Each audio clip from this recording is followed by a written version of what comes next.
So I won't hold back, and you should know that what's never gone, just have regrets. So I won't go back, oh, when I got me to forget the time I lost, moonshine back again.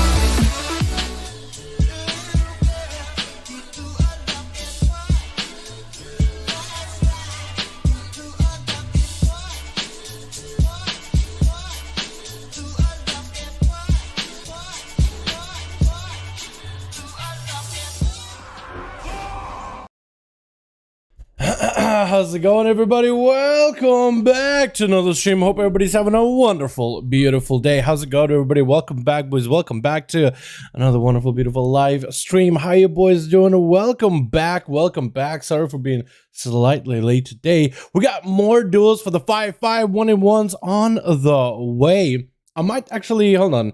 We got to get the music back because I thought I heard some crackling, which means I got to unplug my headphones, plug them back in. So let me just get the music back up and running. How you boys all doing? D Woods, Kim, Mikolai, how you boys all doing? Welcome back. I'm probably just having a good one. Celtic, how you doing, my guy? Welcome, welcome. Let me set the audio. That should be good enough, right? I'm just gonna listen to the crackles. If I hear my headphones making a crackle pop sound, that's not a good thing. Hit 'em with duels? Yo, we will. But Bruce, Buffer Wise, it's time. What's up, Clayton? How you doing, my man? Hope you having a good one, my guy. Hope you having a good one, my dude. Yo, we got some 5V5 1v1s on the horizon, boys. What's up, Temjin? How you doing, man? Hope you are having a good one, my guy. Well, I'm hearing some stuff, but I think it's actually this song. Or is it? Is it my headphones or is this song? Huh. Hey, boy. How you doing? Say hello, Cred? I will, Sablora. I will, fam. I will. Yo, if, should I unplug my headphones just in case? Hold on. If I unplug my headphones, because my PTR duels, yes, that is PTR duels, Malachi. Let me actually just do that in case, real quick. Unplug my headphones, plug it back in, just before we get started. The audio might cut out for a second, right? But just hang with me. I gotta go around behind my PC to hold the USB. Hold on. Real quick. I just don't want it to sound like popcorn in my ears the whole time. You know what I mean?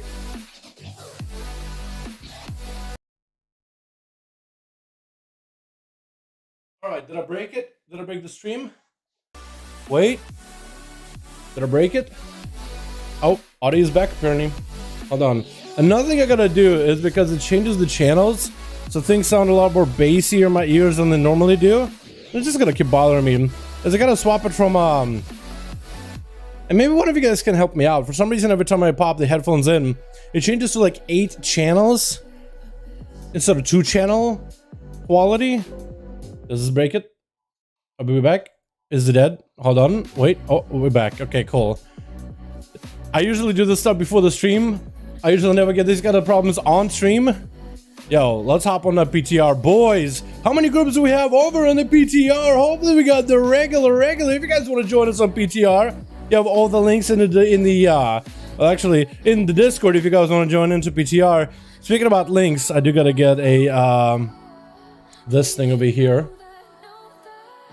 PTR duels today. There we go. Pop that into the chat so everybody knows how to join the duels, because I get the question all the time, and hopefully that helps somebody. Let me hop on and get some duels going. What's up, Ollie? Hey, my man. Hope you're having a good one. Nope, good. Okay, audio good. Any problems with the audio, boys? Can anybody not hear? Can everybody hear? Are we good? Hi, what's up, Falsettos? Falsettos, how you doing, fam? Hope you having a good one. Oh, crap, Mini, what's up, upside down peon? You are literally an upside down peon. I can speak what kind of language if I do throw in a bag of the ground and everyone will run away. Wait, what? I can speak the kind of language that if I do that while throwing the bag on the ground, I don't know what that means. I have no idea what you mean. Audio is great. Awesome. Happy to hear that, boys. Yo, hopping on that Dalaran spectating for the 5V5 1v1 duels. If you guys need gear from the PTR, if you need legendaries from PTR, if you want to test anything new on the PTR, let me head over to Orbos and show you where you will find the vendors, where you find all the things you need to interact with in order to get ready for the 5V5 1v1 duels. They look good. Really good. While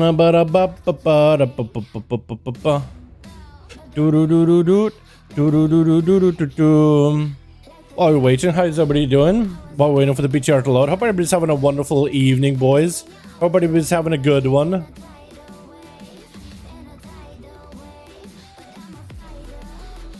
I was really surprised yesterday by how good Warlocks are, by the way. Demonology in particular. Megatove, Arhi is ready. Ars is ready. I don't know how to find PTR Battle.net. You gotta add it to your account. We have a video over in the Discord. If you go to our Discord, Malachi, we have a 5V5 we have a WoW useful link section, as well as a pin in general to a video on how to get PTR on your account. So I would strongly recommend for you guys to head on over to our Discord if you don't have PTR. It doesn't take too long to download. If you already have WoW on your computer, then you basically have PTR. All it will ask you is, hey, do you want to copy your data folder from like live game to PTR game? And you'll be like, yes. And then you download is like 5 seconds because you're basically using the full game. Ready 5 out of 9? What the? So I boosted a Demon Warlock last night. Already 5 out of 9. 600. What's up, Mr. Fox? Hey, my man. I like a demonology, dude. Demon might actually be pretty good. Yesterday, when I was recording for a video, I was surprised just how hard they can hit. It's kind of crazy. Hey, that was our late Aiden. How you doing, my guy? I was a little late too. How you doing? Hope you're having a wonderful evening, boys. Let's get some deals up and running. I gotta get some Battle.net messages over in PTR. Let me know what groups we have, what groups we don't, while I head over to Orbos to show the boys how to get all the groups, all their gear. What's up, G? How you doing, my man? Hope you having a good one, my man. Hope you having a good one, my guy. How you doing? Yo, Cranksy got a group 4 out of 5 Alliance. Let's go, boys. Cranksy with that Alliance. Hold up with Alliance save. Yo, we got some Alliance groups on PTR, boys. If you guys want to join Cranksy, check them out in pre-made group PvP custom mode and hit. Actually, don't even hit anything. You'll just see them in custom. You have a group? Yo, Sentry, you got a group, right? So I think Sentry got a group. So we got Archeorc with a group. We got Crazy with a group of 4 out of 5 Alliance. So we got, I think, 2 groups. We just need a +1. We'll be good to go. But if you guys are joining us over in PTR, inside of Orbos, right in the center here, we have some vendors. Yeah, ourselves a PvP vendor with all PvP gear towards the later part of the pages. You have better trinkets, new ones, like the Grenade Resonator trinket, really strong right now. All the other experimental trinkets if you want to try them, as well as tier set gear that has scaling to it. So if you're thinking of trying the tier set for your class, make sure you're picking up those pieces. Don't pick up the pieces from this guy at a 252 item level. Pick up the ones that are like 278 item level, 272 item level that scale up in PvP. If you want to try tier set in PvP. If you need conduits, pop your conduit guy. You got a renown, you need to try a covenant, try your renown guy. If you need to find a way, oh, but I need to go and set up my full soulbinds, conduits, all that stuff. I don't have none of it set up. Head over to the place where you pick your covenants. You talk to the Soren. Have them skip your quest line. So you gotta skip quest line into like the story of patch 9.2. You head upstairs afterwards if you want to pop in your conduit, set up your soulbinds, all that stuff. And there'll be a nice big golden portal that takes you to the new zone of Zereth Mortis. When you zone into Zereth Mortis, you'll be roughly here. And there'll be a hub called Haven. And in Haven will be a nice little item called the Forge of Bonds, which is how you set up all your soulbinds. So you have a freebie Forge of Bonds chilling there just for you. So if you need it, if you want it, if you need to set it up, you get all that from Orbos. If you want it. If you want to try new stuff. But seriously, I want to see new builds, man. I want to see new things. I want to see everybody and anybody try something new, something different. I also want to see how many of you try tier sets, man. Even if you tried 2-piece, 4-piece. I want to see if there's any viable tier sets, man. Now is the time to test. Now is the time to test and then give Blizzard our feedback. And afterwards, after the stream, whatever you find, whatever if you're testing anything, actually, you know what I should do? I should pick up some PvP trinkets and stuff. I should pick up all the PvP gear so I can be a better trained dummy to make sure I give you guys the full versatility of this guy. Because I usually hang out outside of Walgamar and you guys get to beat me up. I should at least go full Versa. It's a paladin. Hell yeah. My demo is 255 out of my little pumps. Yo, and my 2 build is going to be insane. Oh, it is, Dante. Especially with double Lego. There's so many good combos for Warlocks in particular.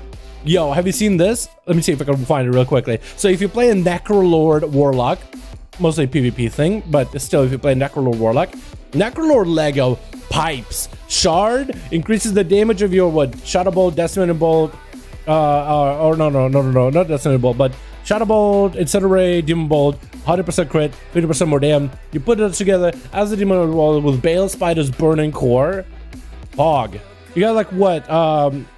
60% more damage on top of 50% more damage as a crit, and then it's 100% crit on top of it, and you get a bunch of pets together with that one talent that gives you more Demon Bolt, Shadow Bolt damage for every pet you got, and you summon more pets because the tier set 74,000 hit with a single Decimating Bolt. That's basically someone's full health bar. Like, as long as you get a setup, as long as you get all those pets, and with the cross to see, you can do it pretty easily. Get a bunch of pets, just keep casting. If they let you cast, they're dead. It's so strong. I'm expecting a lot out of it. Pop some of these things on here, on this character. Pop this, pop this. I needed rings, I thought, something, right? What else do I need? I got that. I think that's all I needed. Just a couple of PvP rings. Where those things are? I don't even know what these things are. 1, 1, 1, 1. Hey, now we got ourselves full PvP item level, boys. Full PvP item level. Let's go outside and be a nice train dummy for these guys outside of Argamar. Red is dead if everyone stop playing the Blizzard and make better buff it outside of PvP. I mean, yo, yeah, Red with their tier set. Then, you know, I agree with you on that one. Like, after testing out Retribution Paladin, like, don't get me wrong, it's a fun class. I just think it's a little undertuned for PvE. Like, I don't really know how would you go about buffing it. Like, could you buff its tier set? Probably. Actually, yeah, I guess you could just buff its tier set. I just think it needs more PvP power, PvE power. Like, it's either needs like just more damage consistently or something. I don't really know. Like it's fun and wings are pretty good. It's just when a protection paladin could do same damage as you and you're a soft cap class for PvP, it's just silly. I don't know. I don't know. Am I the only one who finds it kind of weird? Maybe. Krongzu, are you an outlaw rogue? Bro. Oh, bro. You know what? The pistol shot Lego is actually kind of bugged. And that's what I'm really sad about. It's actually, you got a proper build and everything. Yeah, the pistol shot Lego is bugged because of the pistol shot from your, from your tier set. Just, it actually will consume your pistol shot. So you can't go for the big pistol. Like, you'll get an power. Actually, I don't even know if you get an power pistol. I think it kind of eases that proc, which is a little sad when it happens. They still gotta fix it. I'm vegan. What's up, gamers? Hey, my man. Hope you have a good one. I think it was some nerves arrested droid. I think there was some. Not as of recently, but unless you know something I don't, Kim, you let me know. Yeah, I'd be surprised if they did it. Because the last time I saw they only buffed it. Hey, Dal, notice or follow and makes our Twitter. I love the channel. See a good someone else that watches does that. Yeah, I do watch you, Chris. I do watch him. I saw recently their channel got yeeted into the out of the existence. I saw the channel recently got absolutely just slammed into just Shadow Realm, and they recently got it back, so I'm happy about them. But yeah, dude, Decathlon is my jam. You know what I mean? Добро пожаловать на пир, братья. Кто из вас станет первым блюдом? Arky, welcome to the arena, boys. Who's gonna be the first meal of the day? How you doing? Yo, ready? Craig's gonna go, boys! Hey, we are ready to go, boys! Let's go. Oh god. My audio did a weird thing. That was weird. So when I turned on my Audacity, only one of my headphones was playing audio. The other one just shut off. Haven't had that bug in a while. Man, is that Seawork back there? I saw a, well, maybe Palma. Oh yeah, that's Seawork. Hey, what the? What? Blah. You got a big nose. Oh my goodness. Look at that schnozzle. Look at that little thing. Look at that little pointer. Oh my goodness. Yo. Wait, I'm not gonna get. I don't want to look at your Legos. I'm pretty sure I know what your build is. I'm pretty sure I can tell you what your build is. Yo, we got Crazy. We got Sentry. Yo, let's do this. Sentry and Crazy 5. Wait, no target? Did I mess it up? Sentry, crazy. There we go. We'll do first arena in the new Modrax's arena, and then I'll mix it up and mix and match for you guys, yeah? I'll mix and match the arenas. Let's start off with a new one first. You know,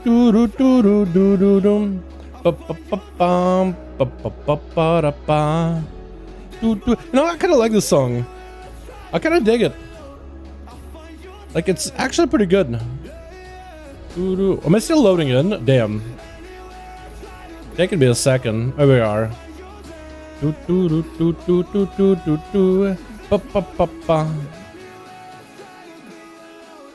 By the way, if you guys are watching the stream and you're having a good time so far and you're excited for the videos, give it a thumbs up. I would very much appreciate it, boys. Also, if you're watching the stream and you're not subscribed, hit subscribe, hit the bell. What are you doing?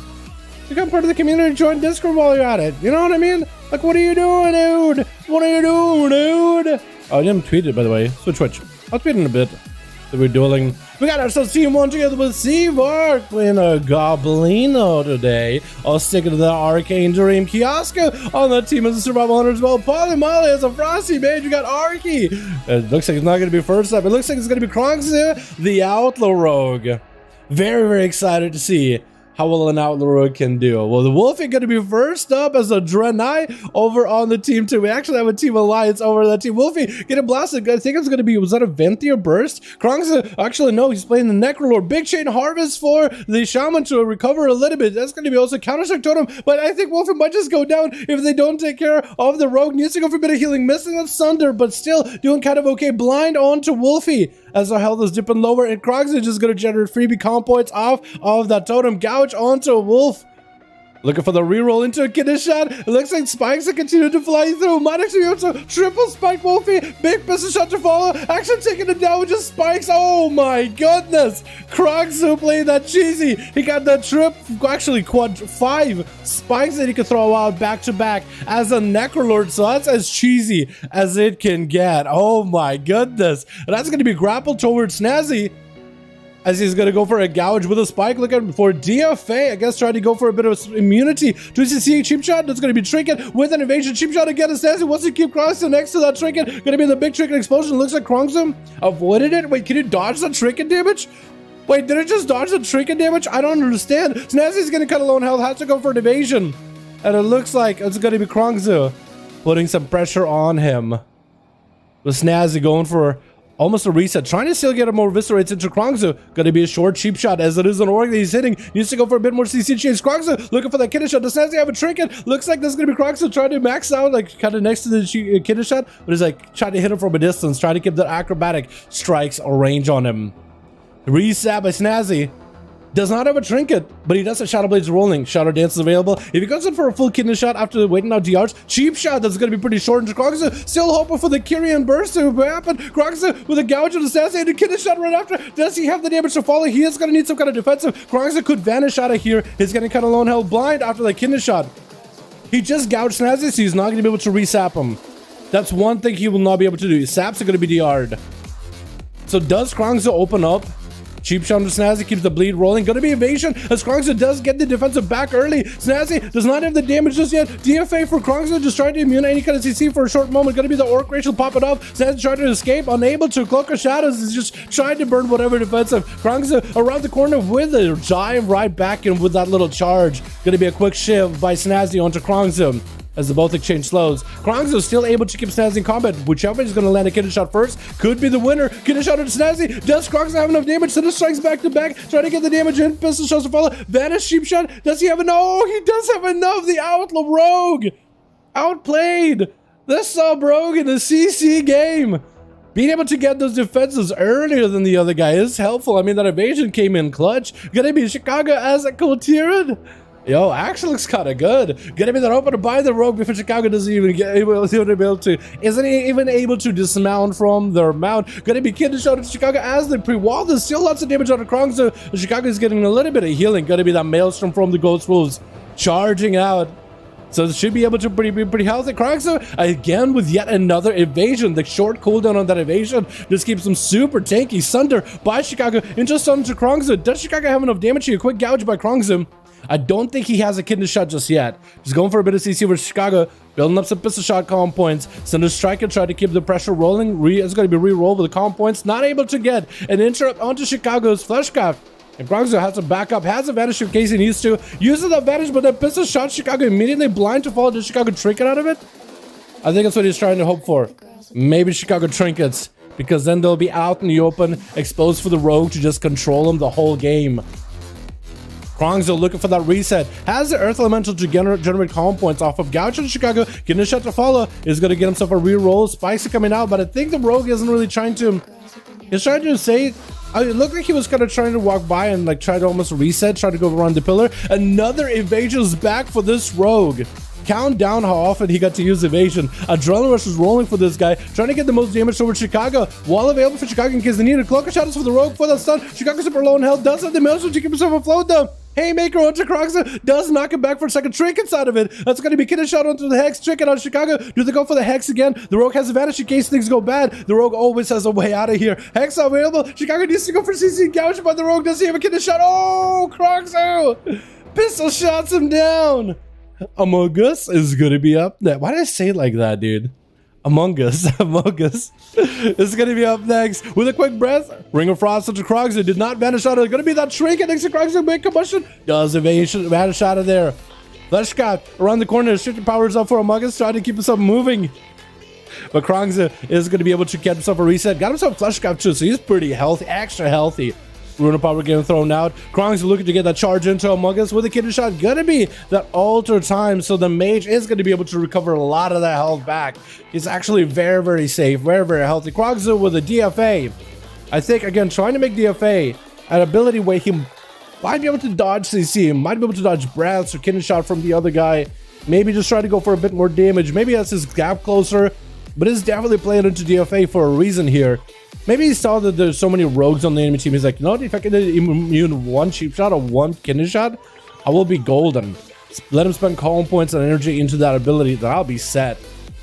And that's going to be Ring of Frost around the corner. Krong's taking a bit of damage. He does not get cooldown reduction on Cloak of Shadows like he does on Evasion, so he is limited on whenever he uses Cloak. So for Among Us, he might be able to just use the fact that he's getting combustion back quicker and quicker with every single crit of Fire Blast, Fireball, and Shifted Power.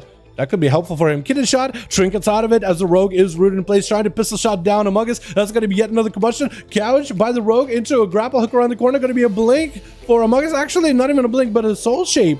Krogza is going to be able to get himself a reset. More shimmers are out for the Mage, getting more combustions in. Cloak of Shadows out for the rogue. Is definitely going to need to go for some damage. That's going to be Dread Blades for the rogue. Could go for a ton of damage. With an Ice Block into a Breath by Among Us and a Fireball following that. Gouge by the rogue, looking for that reset. Got him some Battle Master Trick and maybe a Flesh Cap. Does he have a Flesh Cap? I think he's trying to maybe just wait out until he gets a reset. Yeah, ambush. Instead, maybe Kidney shot into Among Us. Does he have it? Rune of Power falling up. Among Us trying to get some damage in. No combustion for a while. Blade Rush for the rogue to reconnect back with the Mage. Is the Mage playing triple shield Lego? I don't think he is. Get a shot onto the Mage, and the rogue might be able to get through him. That's going to be cauterized down. No Ice Block at all. That's the rogue got him. Oh, Seed Pod. Better check it out real quick. Suz wants to go win. Wait, why do you got a guy named Among Us and you got a guy named Suz? Come on, man. There's no way to plan. The cheap shot onto Croc says he's trying to go for a bit of flash. Gonna be full carrying burst out of Suz.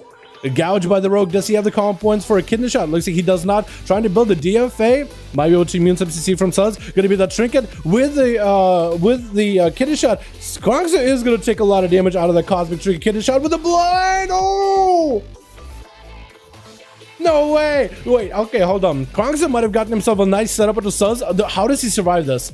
No more trinket. It's gonna get the spikes. Suz trying to shot us up around the corner. Krogza is gonna be bailed out of there. Gonna be shot attack by the rogue to reconnect. Grapple hooks away. Gonna be another cheap shot. Does he have enough damage here? Krogza super low in health. Oh no, he does go down. I think what he was trying to do is try to keep a bleed on him with a death spike, but that's all he could really do. He was trying to keep the death spike bleed rolling. He did so well though. Gotta give that man credit. Krogza actually got it. He is laying out the Necrolord, and the Necrolord legendary doesn't actually give you that much more damage in PvP or single target, I guess. You only get more spikes, which I guess is good. Lots of calm points. Arky trying to see if he can drop down that rogue. He's just trying to see if he can slam him down. Just haymaker that guy to the ground. Arky get a cheap shot of back-to-back Suz. Doesn't really have a lot left in terms of defensiveness. Is going to be able to get himself Shadow Meld. No vanish for a while. He might be in trouble. Blind available. Does he just die? Lightning bolt. That wasn't even a fully Maelstrom lightning bolt, but he still got it off. Wow, Krongzu popping off, man. He got 3 kills, but actually it's 4 because one of them was a seed pod. I mean, how seed pods work, right? Basically, a seed pod counts as the seed killed the mage, not him killing the mage, but you know what I mean. That's crazy. That is crazy. All right, boys, let's get another put running, boy. That's a good duel to start the day off with, man. I gotta get the arena list again. List of arenas so we can get some variety. That was awesome. Let's get another one going. Should I lower my paladin to 80 right now before re-rolling? It's 53 now and have also 20, 30 renown. If you are gonna play your paladin, then sure. But if you are not even planning on playing your paladin stony, I would just play whatever class you're interested in right now, honestly. Since you got a group, yo, let's see if Cranksy still have a group. Yeah, Cranksy, if you want to get those boys again a couple more times in a row, I'm fine with it. Yeah, ready? All right, let's see if we can get a different arena. WoW Arenas Wiki. I just want to get a variety in here. Give you guys arenas we haven't done before. Let's do a good old the grand. I don't think we got to do the grand last time. Polly, how you doing? I like that Maganya. The grand 1. We add in tournament rules. I don't know if tourney rules does anything at all for the duels, but we're still gonna add them. I think you need to have them added if you want specific arenas. The grand. Boys, that was awesome. Yo, Cranksy, you're nuts. You're actually insane. There was a nerf to the Kyrian overall. Apparently, it's a big thing, Resto, this for the Kindred Affinity and Kindred Spirit combo, but it's got a 50% nerf. Yeah, okay, I saw what you mean, Kim. Yeah, there was a nerf to Resto. Well, it's a nerf to Druids in general. It's a nerf to Kyrian Druids. I think prior to this, all Druids were going to be Kyrian, at least for PvE progression and Mythic Pluses. I think what they're trying to do is they're trying to make the other Covenants more appealing, like Night Fae, maybe even Venthyr, maybe even Necrolord to some degree. I think that's what they're trying to do with this attempt, because already Kyrian Druids were using their primary Lego, and it was like their best Lego. So to get that plus another Lego, it would have been like Venthyr Druids, right? Venthyr Broomkids, their best Lego was a Venthyr Lego. So you get another Lego was like way too strong. I think that's what they're trying to do, is they're trying to give you more opportunity to play other Covenants. But hopefully there'll be enough tuning to the base Druid toolkit, so you don't really have that much of a loss in the base kit. It's finer than nerf Kyrian, as long as it's above the base Druid, in my opinion. Which, when we Nitro release, we have no idea, Rash, for now. For now, we have no clue. We're waiting patiently. Sus gonna be first up, trying to suss out these boys. Gonna be Kiosk first up with a big old hippo. Try to pull the hippo to the side. Gonna be chip shot onto the hippo. Why you chip shot the hippo? Chip shot to Kiosk. It's an Oryx. He's not gonna be able to see. Not gonna be sitting stunts long at all. Running over there with his spear. Flash Scout still holding on strong. Sus Phantom Knivesing around. The pen doesn't generate your common points, does it? When you Phantom Knives, I know in dungeons, every enemy hit gives you common points. Big Chakram, oh, just says huge explosion. He has evasion for it. Chakram's still kind of stuck on him, and it's still spinning. I'm not sure why. Why is it continuing? Is it still damaging him? I think Chakram got bugged. I mean, it looks wicked cool, but it looked like he was still getting hit by it over and over and over and over and over. Kind of weird, huh? But Sus getting a pretty big opener onto Kiosk, but it looks like it backfired. Kiosk had an even bigger go. Looks like he just kind of putting his pet way out there with survival of the fittest as the rogue opens up. It's going to be some damage reduction. Quick freeze into the rogue as it still land a chip shot. Quick manic bandage for Kiosk. I don't know if Sus has a trinket or not.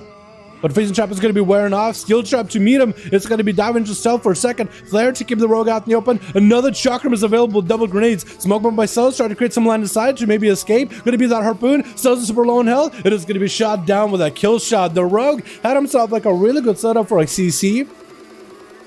But I'm not really sure what happened afterwards. Nova onto Kiosk as he's trying to get away from the mage. Going to be a ring of frost to follow. Does he pop a trinket for it? Going to be big combustion with that trinket as well. Fireball, everything. Oh, what?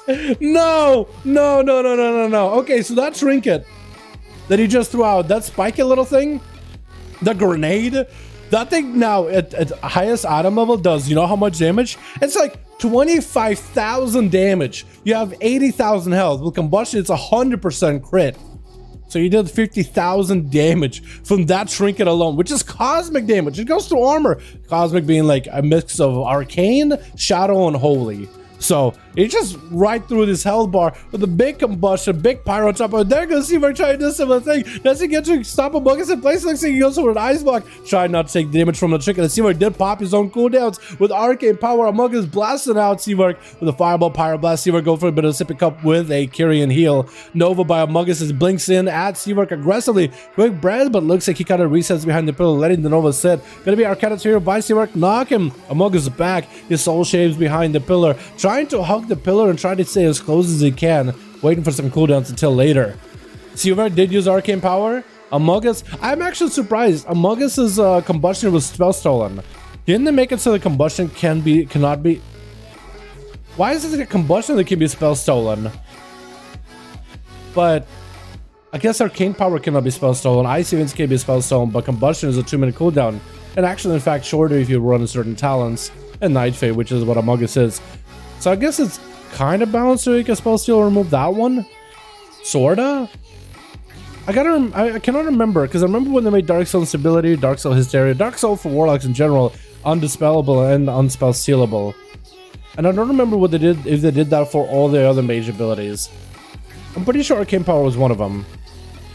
Ice events, but apparently in the ice form, gonna be mages trying to spell steal shields from one another. It looks like Amogus. Neither does Seawork are playing the triple shield Lego at all. So both of them are playing more aggressive legendaries, which is very, very interesting to see. Polymorph onto Amogus is gonna be a Seawork, I think, dropping in the trinket, or maybe that was Amogus' trinket that did that. Big Arcana Sphere onto Amogus does go for a blink around.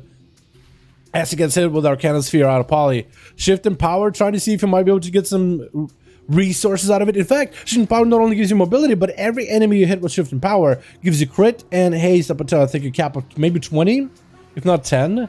But it might give him a little bit extra resource, a bit of crit, a bit of haste to get some casts off. Seawork going for the polymorph, got himself the prismatic or temporal to give himself a little bit more healing. Gonna be that kind of sphere, blinking away from that trinket as Amogus trying not to die. That trinket's pretty deadly. Seawork has arcane power rolling. I don't think it's spell stealable, otherwise I'm pretty sure Amogus would have taken it. Ring of Frost, Seawork is going to get frozen. Amogus might be able to go for a big go. Does he have a trinket? He does not. Doesn't want to give combustion to Seawork just yet. You're just waiting, trying to get a bit of damage out. Spell steal and buffs from one another. Looks like they're passing around the Mage intellect buff at this point. Seawork trying not to get interrupted. Neither does Amogus. Amogus is kind of low on health though, so you can only spell steal so much. Seawork is going to always be able to win the spell steal game. So if you try to pass a shield around, Seawork is always going to have it in the end.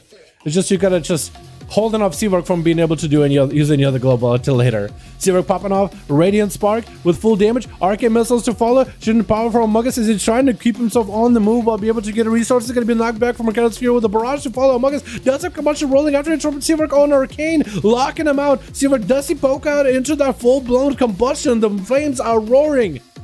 And Amogus have 100% crit. Fairly deadly. Definitely playing that tier said, because that combustion lasts for quite a while. And remember when that combustion used to do damage to you? That would have been so bad at PvP. It would have been like, what, 10 seconds of combustion, 2% of your health? 20% of your health is gone to your own cooldowns. It's cool thematically, you know, you're a fire mage, you're setting yourself on fire, absolute apocalypse and fire damage, but you kind of hurt yourself in the process. But it wouldn't be practical. Trinket for Seawork, trying to land a poly, does that a poly. You're going to be walking away from that cosmic grenade trinket as he sets up a runing power of his own. A Radiant Spark versus Amogus, trying to get some damage out. Amogus always has a shimmer out of the way. Altar time is up in case it takes damage. Does take a pretty big hit from the Arcana Sphere, but the ult time is always there just to give himself load. Shifting power with that mobility does give him a lot of things to work with here. That mobility is fantastic. The cooldown reduction you get out of it is also pretty good as well. Does add a little bit extra safety, has that line of sight that he can kind of hang out behind, doesn't have to like sit still. It's actually kind of good. And then maybe Seawork goes for like, let's say, mirror images, and Amogus can just go popping off that shifting power on these images. I think it builds up haste and crit even off of the like NPCs, like the ones summoned by the mage. Or maybe you have to hit a player with it in PvP. Who knows?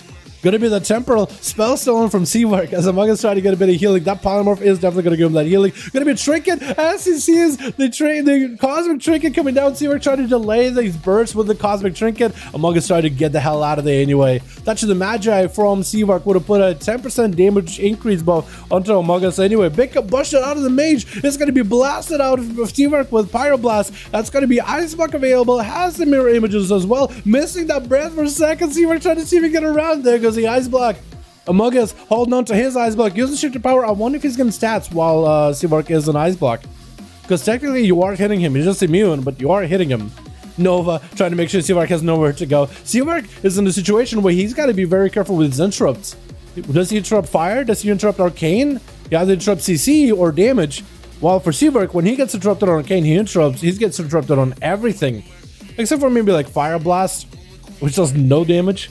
And maybe Nova, which is useful. Radiant Spark on Among Us is polyed. Can't really go anywhere. Doesn't really have a good shimmer to get behind the pillar. It's going to be a lot of damage on a Seavark and actually got an Ice Block out of Among Us. So both of these mages defensively are fairly equal. Ice Block for Ice Block. Knockback after that Ice Block. Among Us is kind of low. Barrage to full. Is not going to be get him low enough with missiles right after. Super low. Might be a cauterize here. Trying to go for Invis. Barrage is going to be able to get his cauterize out. Among Us trying to sit down for food. Another Barrage putting pressure on him. Trying to get himself a shield. Seavark trying to spell steal it as soon as possible. Nova doesn't quite connect. More barrages out of Seavark. Still stealing all the rest of the buffs for Among Us is going to be shit to power. As he's getting cooldowns back. Got himself a shield back up. He's going to have to fight for his spell steals here. He's gonna have to fight it in order to keep that shield. Because Seavark can just remove it. But combustion coming down as a, well, I think it's almost like a course of desperation for Among Us. It looks like Seavark spell stole it and canceled the combustion. He didn't want Among Us to have it. He literally stole it, killed it, shut down the flames. And that's gonna be a barrage. Among Us. Oh my god, I didn't even alive. How do you even have health? Brand on the Seavark Nova. Among Us with no shields whatsoever. Oh my god. Arcane missiles from Seavark. Is Among Us next to a trinket? Oh, he just stood next to the trinket. I'm not sure if you realize it. Maybe he was like, you know what? I'm out of cooldowns. I'm just going to stand next to this trinket. I'm just going to stand next to it. Maybe that's what happened. I'm not sure. Or maybe he was waiting out for Seavark. He didn't realize it's there. Either way, that was an interesting one. 50k damage. Yeah, it is a lot. It is a lot. What's going on? Let's get ready to rumble. What's up? Hey, hi to my guy. Hope you boys are having fun watching this. By the way, if you're watching the video or the stream and you're not subscribed, might as well, if you're watching these videos and streams anyway, give the stream a thumbs up or the video a thumbs up. We very much appreciate it. Either way. Touch of the Magi by Seavark onto Wolfie. Lots of damage by the enhanced with Shaman. Those Thunder. Seavark does go for a trinket. It's gonna be a quick temporal to give him a little bit of health. Wait, hold on. Whoa. How? What just happened? Okay, Seavark had like a slow measured game against the Mage. It looked like we could see every single step they took. And what just happened there? Touch of the Magi and like the biggest barrage I've ever seen. Did anybody even catch that? I think that happened way too fast. My puny brain definitely missed it. Chicago is going to be up next. Just watch the fellow enhancement Shamansman. Just getting absolutely rocked. It's going to have to find a way to deal with it. I'm not sure how that happened, but Seavark does blast him out of there. Trying to make the arcane dream work. There it is. Chicago, looking to get out of there, man.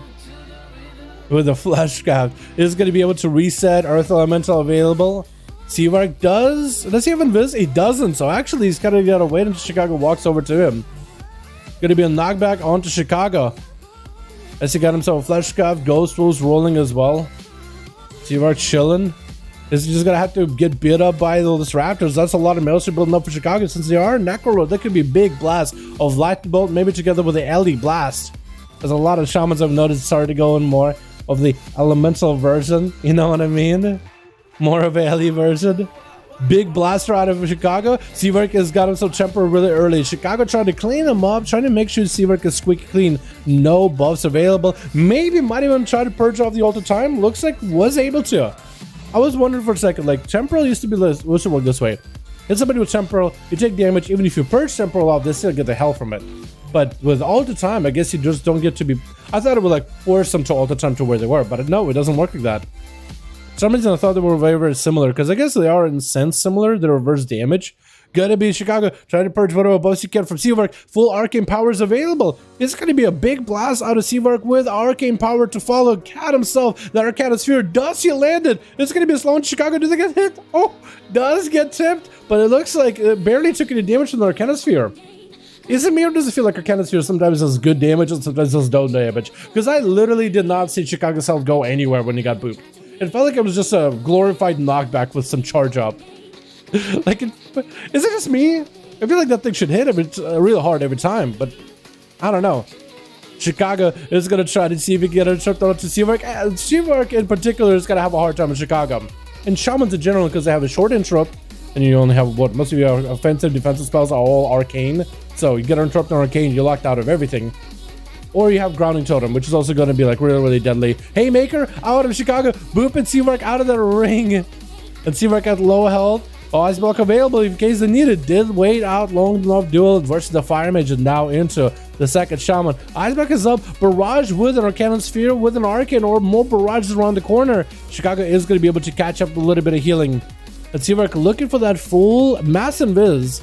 And does have normal Invis available soon. Normal Invis, greater Invis. It's going to give him also 60% damage reduction for 3 seconds. You know? And Chicago trying to go for a Crash Lightning onto Seawork. As we're hitting that 13-minute 50% dampener. Chicago trying to approach him. I think he was trying to kind of find him for a second, and then he thought of picking up the eye. Seawork hit him with Thunder. There's got to be no Trinket or no Stun Totem for a second. Trinket out of Seawork. I think for just for the Thunder. Going to be the ultra time. Chicago needs to purge it as fast as possible. Is going to be Polymorph. I think trying to spend the globals trying to purge it, not getting an intro, but I don't know if they really needed to. Seawork with a Trinket. Radiant Spear. Radiant Spark. Going to be huge damage. Chicago taking lots of damage. Big barrages out of Seawork. That's going to be still continuous damage from Seawork trying to get barrages going. Chicago with a wall actually getting kind of low on health. That Cosmic Trinket really does shift the narrative here. Healing surges around the corner, maybe with the biggest Arcana Sphere. Chicago does dare to dodge it. Still pretty low on health, trying to get some healing surges. This Seawork blink in. Actually uses Goblin Rachel to try to maybe get an interrupt onto Chicago with an ultra time in case things go bad. Chicago with no mana whatsoever. And that Kevin Slime is going to get barrage with missiles. Ice Block for Seawork. Acid dips really, really low. Chicago behind the pillow looking for that reset. Got the totem down for a self-heal. That is going to empower their healing if they're running that Restoration Druid conduit. Every time you drop down a Healing Spring totem, I think it empowers your next Riptides, Healing Wave, or Healing Surge, which you do have access to Healing Surge as an Enhancement Shaman. The tech will work. Big Elite Blast into the back of Seawork. Has ultra time for these Ghost Raptors. Trying to deal with the damage that is going to be able to ultra time. Maybe land a Polymorph on Chicago. Does drop down a Grounding Totem. And I think Seawork is going to be zapped down. Yeah, there's only so much you can do. That setup by Seawork was perfect. At that point, you're just hoping everything crits. Because outside of that, Chicago is going to end up whittling you down. As a Shaman, as an Enhanced Shaman, you have plenty of healing, plenty of purges, plenty of grounding totems that are fairly short cooldown, like decent defensive to deal with the majority of the damage, as well as an interrupt on such short CD. Thunder with a stun. Archie get a stun himself, so Chicago preset that stun pretty well. Into a knockback into Archie with an LA Blast right after. And Chicago, I think, with a zap, unless it was Archie with a zap. Archie using the new 9.2 Trinket that lets him offset of 50% of the damage he takes as magic damage into a shield. This spec is so bad. Seawork, he did so well with it though. He did so well with Arcane. It is as well as he could, my guy. Archie getting kind of low. Chicago, wait, did he end up taking him out? Archie in super low health. Trying to go for a bit of healing. Wait a second. Archie had a ton of... Oh! My goodness, Chicago. Him and Archie have been going a bit of a back and forth, always finding each other as honorable shamans. And there goes Chicago taking that one. Gonna be Krongsu. Next up, disarm under Chicago with a couple of spikes, taking him out. Gonna be Fleshcraft. Snazzy trying to deny the Fleshcraft by the rogue. Gonna be that gouge out of Krongsu. Does he have a kidney shot? He does not, so he's actually just gonna keep the pressure rolling onto Snazzy. With an evasion, he can't really respond. Kidney shot of Snazzy. Trick us out of it. Kidney shot back onto Krongsu. Trick us out of it with blind. Snazzy is now CC. Does he have DRs and saps though? That is my question. Sap DR? Oh, no Sap DR. Wait, Krongsu might just win this. If he just saps him out and cheap shot him to a kidney shot, I don't think Snazzy has an answer. Gouge him just for to get an extra common point. He gouged him just for a freebie common point. Kidney shot. Snazzy does nothing. Absolutely no way. Cheap shot with a vanish. Oh my god. Oh my goodness. He just cheesed him a little bit there. Yo, Seawork popping off. Chicago getting the kill versus Archie, which kind of turned around. Surprise on that one. Among Us popping off with a biggie damage. And then also Kiosk got to play. I think everybody gets to play this game. No, Polymolly didn't. Polymolly got to play. I want to see the Frosty Mage go and do work. Yeah, let's see what he says. This spec is so bad, it's actually depressing. Yeah, Seawork, I'm hopefully the Arcane Mages get buffed a little bit on damn. Like, I feel like maybe... Is it me or does it feel like Arcana Sphere is a little bit bugged? Is it? I feel like Arcana Sphere is legit bugged. Because when you count on sphere and sometimes you hit him, it doesn't do damage. Unless it does damage, just very, very low. Am I wrong in that? Or am I wrong? I feel like I'm wrong in that, but I could be... I don't know, man. I'm just so confused. I feel like a big old bowling ball like that knocks you, I feel like your health should just shatter. You know? Sphere shouldn't be in the game. Maybe. Yeah, maybe they should remove the sphere and then buff the base toolkit of Arcane Mage. Because maybe they're like, you know what? Well, they have spears, so I guess they can rely on like a big hitter. But if you took away the rounds on a big hitter and buff the base toolkit, that'll probably feel better. Because then that's probably their justification of, well, Arcane Mages can do damage. Have you seen Arcana Sphere? Our other abilities suck. Yeah. So I wonder if it's possible to like remove or nerf the Arcana Sphere. Make it a knockback, you know? Make it like instant cast but do no damage, but mostly it's a knockback. So it's like, oh, it's a disruptor. And then just buff the base toolkit. I wonder if that's a possibility, like, because there's got to be, like, I don't know how Blizzard does the balancing for PvP, but I imagine there's, like, a give and take system. It's like, okay, well, let's take away damage out of this ability and put damage into something else. Because it must know, like, okay, well, they're probably going to use this talent and this talent and this talent for most of the PvP situations. This is the talent that gives them more dam, right? This is the talent that makes the spec work. I was also playing Blink, another Tempest, for the rogues that have no way to move around the map. It says no Shimmer. Oh, yeah. Yeah. For rogues, that makes sense. Make sure I save it. And we got Crangsy together with Sentry. Let me see what arena we give you guys next. What am I feeling like? I don't like to overrun arena, so with this I can control which arena we get. Let's go for this one. Let's do this. If you guys want to open up groups for more fresh new faces, fresh new bodies, you're more than welcome to. Black Rook Hold, boys. The Black Rook Hold Arena. You guys made that one really well. That was super fun to watch Seawork. I enjoyed that. What did you do to that shaman? To Wolf? I'm not even sure. It happened so fast. Sphere doesn't need that. We have Supernova. We can just sound because of Orb. Yo, this is where I think you gotta hit up the forums, because they've been listening to a lot of feedback and they're making a lot of changes. I feel like this is where you gotta make your voice heard. Hit up them forums and go from like, hey, I want to talk about Arcane Mage from a PvP perspective. Things I like, things I don't like. This hero set legendary. What could be done to make it better, to make it like more functional? We were in the forums. You guys need like your own Scarazard, because the Rogue and the Death Knight Discord and the Rogue Discord, we at least got Scarazard to talk to. The guy that does like big write-ups that everybody's like likes.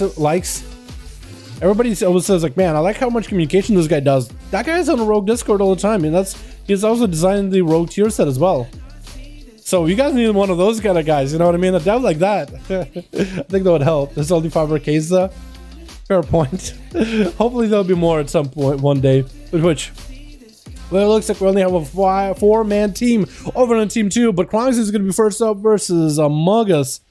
Trying to open up with a big spikes off the bat. Trinket for Among Us on that kidney shot. Blinking away from Kongzu in case there's a trinket from the Rogue. That's going to be that big causer trinket down. Does Among Us take him out? Huge damage, blind from a distance. This boy got an arm. Look how far away he was to blind this guy. That's one of the advantages of the Outlet Rogue. Dirty tricks of the Rogue. Blinding powder, he just yeets it from across the map. Among Us already trinketed, so unless you wanted to like ice block and then pop off dam, Croxer just was like super careful. I feel like if Among Us had the combustion together with Fireball, Pyre Blast, something to kind of combine together, that would have been still lots of damage. But he just lived it by the blind. It's crazy. Gouge on Among Us. Maybe we can shot to follow. Does go for a Blade Rush with a Poly by Among Us. Not playing the Triple Shield leg, which I am very interested to see what legendary he's running outside of that. What is he running otherwise? Must be running the Disciplinary Command, maybe, right? For more damn. Gouge into a Kiddish shot Among Us with the Ice Block. That's forces defenses out of the Mage. As Krongs are looking for the reset. Again, hopefully we'll get a fifth over on Team 2. But for now, Among Us, Sus, as well as the other boys, are just going to have to try to see if they can hold the fort. As Krongs are looking for... Would we just say we have somebody on Team 2 leave? Team 1? Do we have Archie leave? I think Archie left to maybe try to even this out. Make these duels a bit more even. Or maybe DC'd. Can't quite tell. Krongs with the big DFA. Among Us is going to have himself the... Oh! That cauterized, trying to go for such power, got himself a little bit of a shield with combustion, trying to see if he might be able to combust the rogue down. Gonna be the advantage by the rogue with a cheap shot to follow. Does get the ult time, but while in the seed pot, I don't think it's gonna do anything for you, is it? Is it? I don't think so. No, I don't think so. Imagine though, you die and then all the time back up to life. That'd be interesting. That'd actually be kind of crazy if that was your own battle res. You could alter time and come back. Big trinket explosion from Krongzos. Double cheap shot comes out with Snazzy. This has a trinket earlier already. Gonna be a Dread Blades by Krongzo, but a blind out of Snazzy is looking for the full reset. Is he gonna go for triple sap? Yo, Krongzo, unless you have a trinket, I think you're just dead, my guy.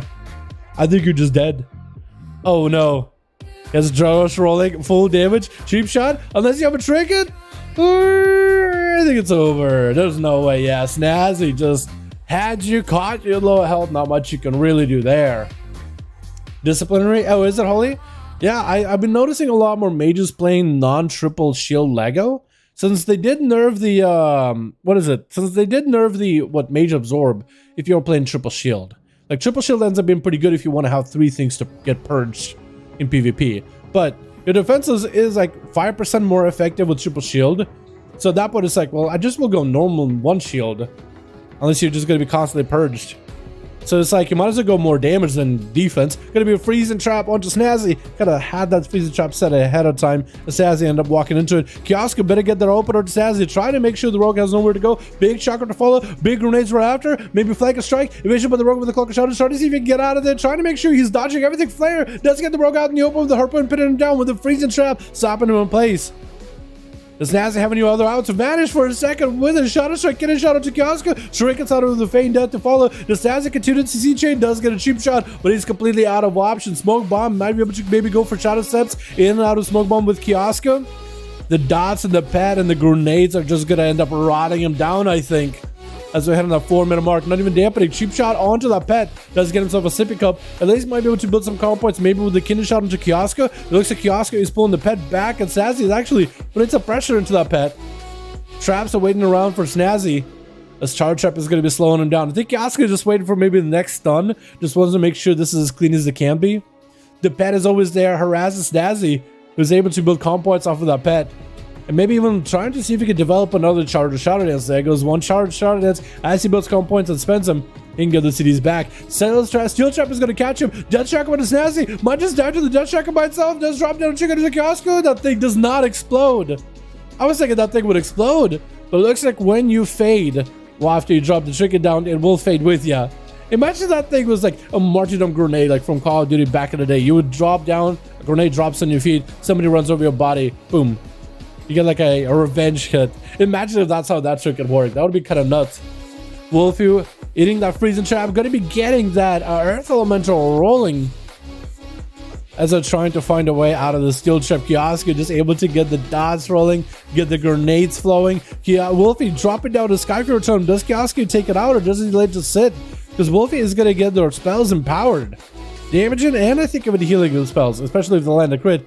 This is going to be static totem. Kioska has nowhere to go, but he has Wolfie right where he wants it. Going to be a big trinket for Wolfie. Is it dropping down a trinket on top of it? That is going to be that cosmic trinket, the cosmic grenade. Kioska does take damage from it, but I believe it gets split between him and the pet. I could be wrong, but I think he might have been able to split the damage between that trinket and the pet. With Kama, is there a flame shock? Looks like there is flame shocks rolling. Wolfie is going to have random flame shocks on team 2, or team 1 rather. As they go for Flame Shock Lava Lash, it's just going to spread those Flame Shocks. So there's no way for you to really get a camo, since you no longer have to spend a global Flame Shock on the pet. Surviving the fittest for Kioska, trying to do whatever he can in order to survive it. Freezing trap onto the Earth Elemental as it disappears. So Earth Elemental actually eats the trap fairly well. And it looks like we did get a 5th person over on Team 2. With Chicago, or was it Suz? Either Chicago or Suz. But it looks like the 5th over on Team 1 is gone. Unforge, boys. Kioska with a charge trap. Wolfie trying to make sure that he's again still putting pressure on Kioska. Next stun, but this hunter could be really deadly. Stun with a death shock of grenades to follow. Does he have any big damage afterwards? Maybe flank and strike. Wolfie has plenty of maelstrom, plenty of mana in order to keep himself up top. A defensive sunder with a flash trap that's gonna get muzzled by the hunter with a freezing trap to follow. Does Kioska go for the reset? Manic Bandage, trying to get himself a little bit of healing. Does his pet still have a flame shock? Maybe he can go for a camo. As long as his pet does not have a flame shock, he might be able to. Looks like he is not completely going for a full reset. Wolfie is able to get the primordial bolt with a flame shock for free. Tikaska can't really go anywhere unless it takes down the totem. It looks like he's not leaving the ring, not leaving the arena. In fact, he's actually putting pressure onto Wolfie instead. Wolfie under terrible danger and does get kill shotted as Kaska going in for the camera, but then again the free flame shock spread onto that pet is going to make it harder for him to catch a reset. Suz is going to be up next with a Kyrian setup, cheap shot of Kaska, freezing trap to follow by Kaska as a trick inside of it, and Suz is just going to have to sit the CC. Kaska got him some manic bandages, steel trap into Suz, cannot camo out of this, so he is limited on how he can really escape. Suz dropping down smoke bomb, making sure nothing can be tossed at Suz while he's waiting for a shadow step to help him reconnect with Kiosco. Stun onto the pet, trick it out of the sun. Is going to be a kidney shot onto Kiosco. Death shock him onto the rogue. It's going to do a lot of damage. Big explosion with a cosmic trinket for Saz around the side. Just got a full stun. Trinket, cosmic, big explosion onto the hunter. With Polly Molly, second to last over on team 1. Walking out of this, a Frosty Mage. And I like the Mog you got going on. It's straight up leveling heirloom gear. Well, actually, before this was heirloom gear, what set was this for, like, classic vanilla? Was this like a dungeon set, I think, for casters? Or for warlocks? Hard to tell. With Suz trying to go for a CC chain. Polly, I think, is playing normal blink, so he's able to get out of stuns. But it's going to be quite a bit of damage from Suz. Shadow Blaze to follow. Polly is going to have that ulti time to put him back to, hopefully, better health. Actually got movement while frostbolting. I think it's Ice Flows the talent. That's going to be interesting. So playing Blink with Ice Flows, which I guess it makes sense. Because otherwise you either play Shimmer, Ice Flows, or I guess you would play that Frost Shield gives you armor? He's playing that triple shield Lega. So he's trying to play a little bit tankier. So let's try to see if he can go back up or reset. It's going to be Shadow Step onto Polly. As he's looking to escape the Mage. Going to be that Blizzard around the corner. Suz is going to be in combat for a bit. As long as he's taking damage from somebody, anybody, Polly or his images, is going to be in combat. Quick Nova, but Polly looking to get a Frostbolt in. Do they get a big proc with a Frostbolt? Maybe a Flurry? Looks like they're not going for it yet. I think maybe they're just trying to CC the Rogue. Quick Polly onto Suz. Do they have the big damage? Do they have the big combo? Radiant Spark to follow with a big Flurry with maybe a Frostbolt. Trying to go with Ice Flows. Oh, that Ice Flows actually helped him so much. Look at that combo. Oh my goodness. What the? Yo, that was actually kind of huge. That Rogue went from half health to just spiked. That Ice Flows gave him a little bit of mobility to just get that angle. No way. Oh my goodness. Polly dropping down a freezing orb onto Chicago with a Blizzard to follow. Honestly, you should be dropping the Blizzard on top of the Earth Elemental with the Ghost Raptors and keep him in there so you can get another Blizzard, another frozen orb back quicker. Chicago is playing enhancement, so it's going to be a lot of purges versus triple shield that Polly Molly is playing.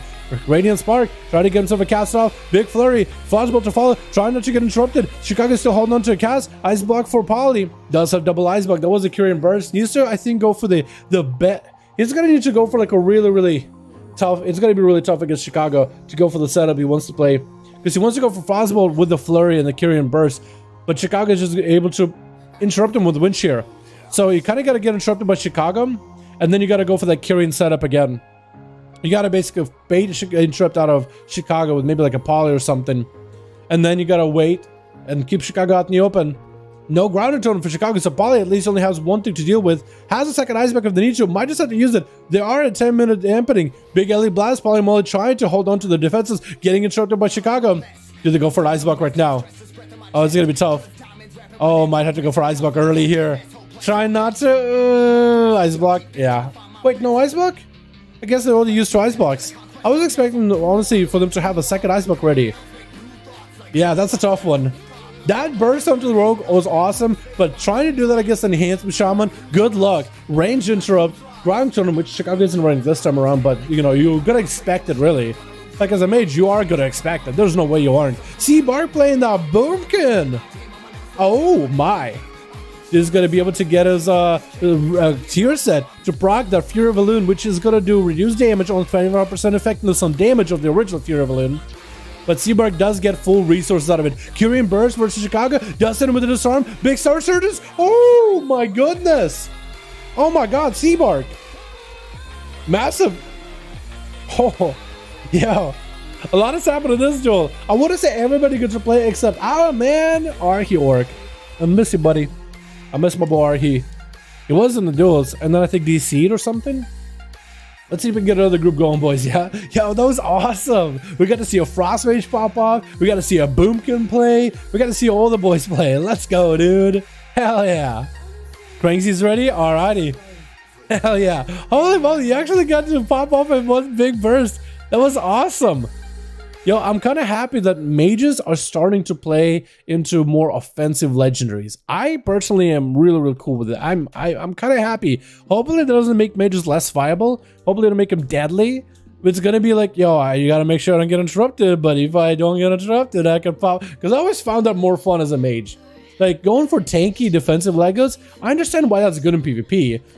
But I just like, damn, when we can actually stand out 30 star surges, can actually set out, yeah, they can do a lot of star surges with a Fury of a Loon, because you'll go for, what is it, Lunar Affinity, you'll go for a full, what is it, the Fury of a Loon to build up resources, then you'll activate Celestial, which will also give you Lunar Affinity, which also another Fury of a Loon, then you press your own Fury of a Loon, and if you're playing with a legendary where, when you spend enough resources, you get Celestial again, you can basically go triple Fury of a Loon back to back with lots of resources. It's actually kind of nuts. Let's get these guys back in here. Let me switch up the arena though. I want to do this one. Wait, unable to join queue?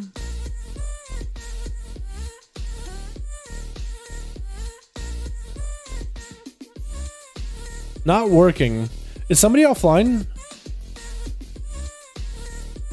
I think it's my arena. I'm not writing the right name. Okay, that doesn't work. Okay, we'll do... We'll do... No, wait. Archie Sentry, are we all good, boys? Are we there? Kryze is here. Yo. Archie is here. Crazy. For some reason, it's not working. I'm not unable to invite you guys into a queue. Go. All right. Here we go. Oh, okay. I think it maybe passed the lead to somebody else. You said given 20% reduced cost and surge. Yeah, that's also really good. It's insane. It's actually really good. I'm surprised I haven't played with that tier set that much. I gotta play Boomy some more. What's up, dude? What's up, I do my man? I'm gonna do my guy. Yeah, any idea what healers are gonna do in 9-2? Gonna get destroyed by DPS, or any idea how healers are gonna do in 9-2? Like for PvP, it's hard to tell, you know, because I'm not a healer main, so it's not really something to keep up with. For PvE purposes, I can more or less talk about which healers are looking good so far, what is expected to be good, like what the general sentiment in the community is. For PvP though, it's kind of hard. I think a lot of healers tier sets are really focused on healing, somehow pertaining for damage. I want to say Restoration Shamans are looking really good. I mean, getting cooldown reduction on your totems, I think it's going to be kind of good. Like, it's going to be really good. That's a lot of utility. Plus, your healing is really good too.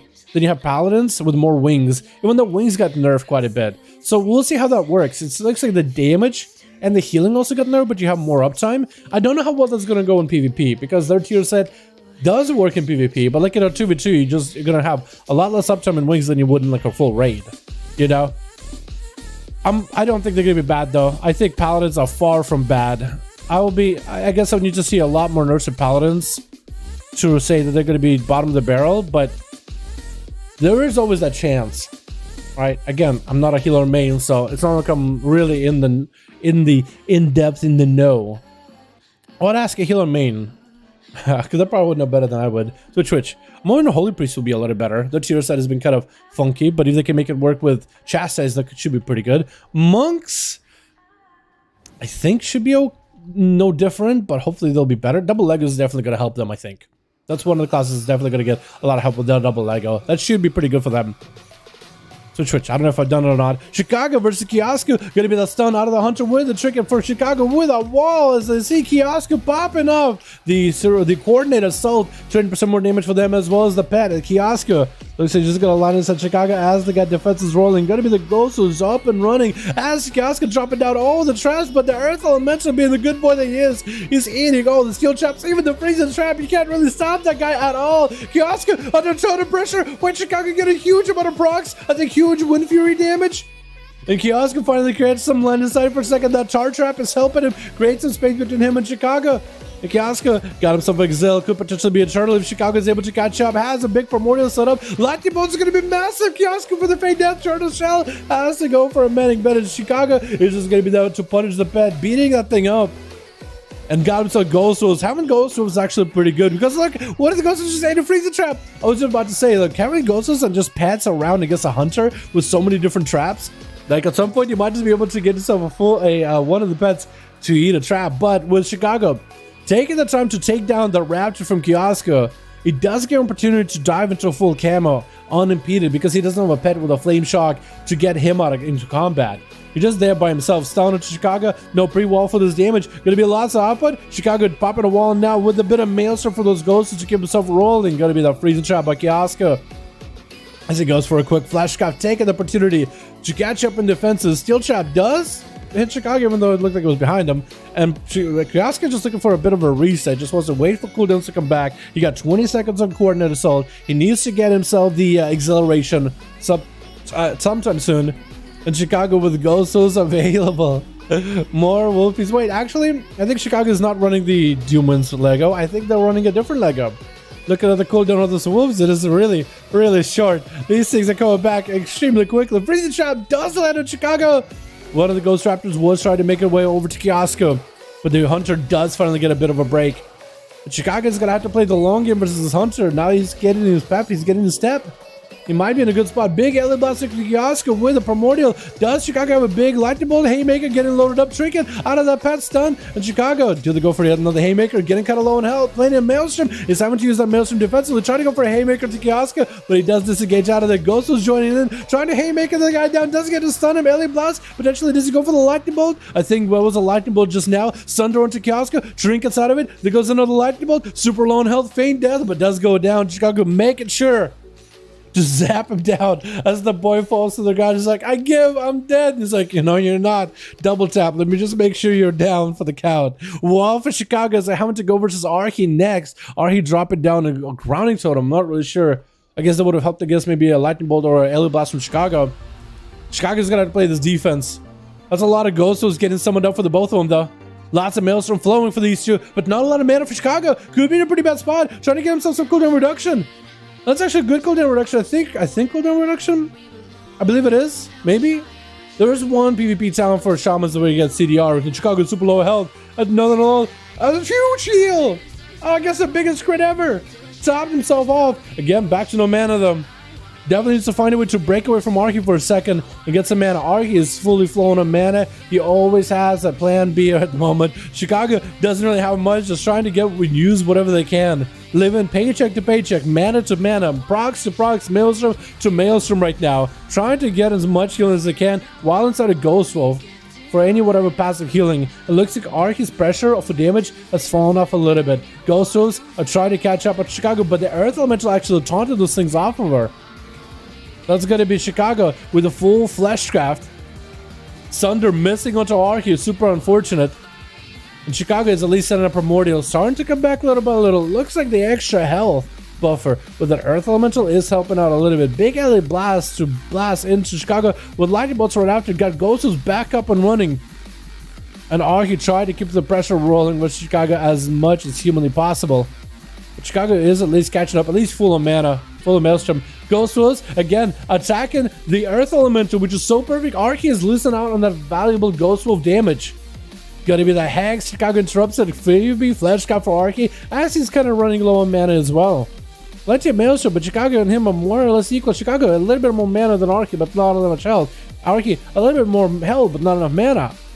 And both of them are fairly close to one another. So far, that Earth Elemental has served Chicago really well. That was a lot of pressure where Ghostos weren't biting in Chicago. At least they were attacking the Earth Elemental, which was so good without they constantly passively taunting all the pets.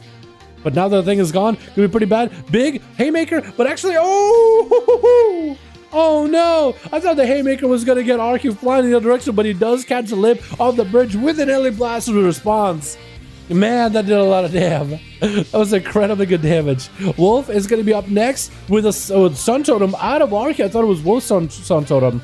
Got him some Ghost Wolves, got the good Wolves too, got the Frosty Wolves. So these guys are going to do a lot of damage. Arhi does activate the new patch 9.2 PTR trinket, where he's able to offset a lot of the damage he's taking into the shield. where he takes far less magic damage. Like at 50% of the magic damage he takes, this goes into the shield, which gives it a little bit more of a defensive tankiness where it spreads out a lot of damage over time. Which is good for burst abilities, because you basically take 50% less damage. But it's kind of busted. And being Elemental Shaman versus Ellie Shaman, there's quite a lot, Enhancement Shaman rather. It's just there's so many lightning bolts and Ellie Blasts he's gonna casting, they're basically Elemental Shamans. All they need is a Lava Burst and a Fire Ellie.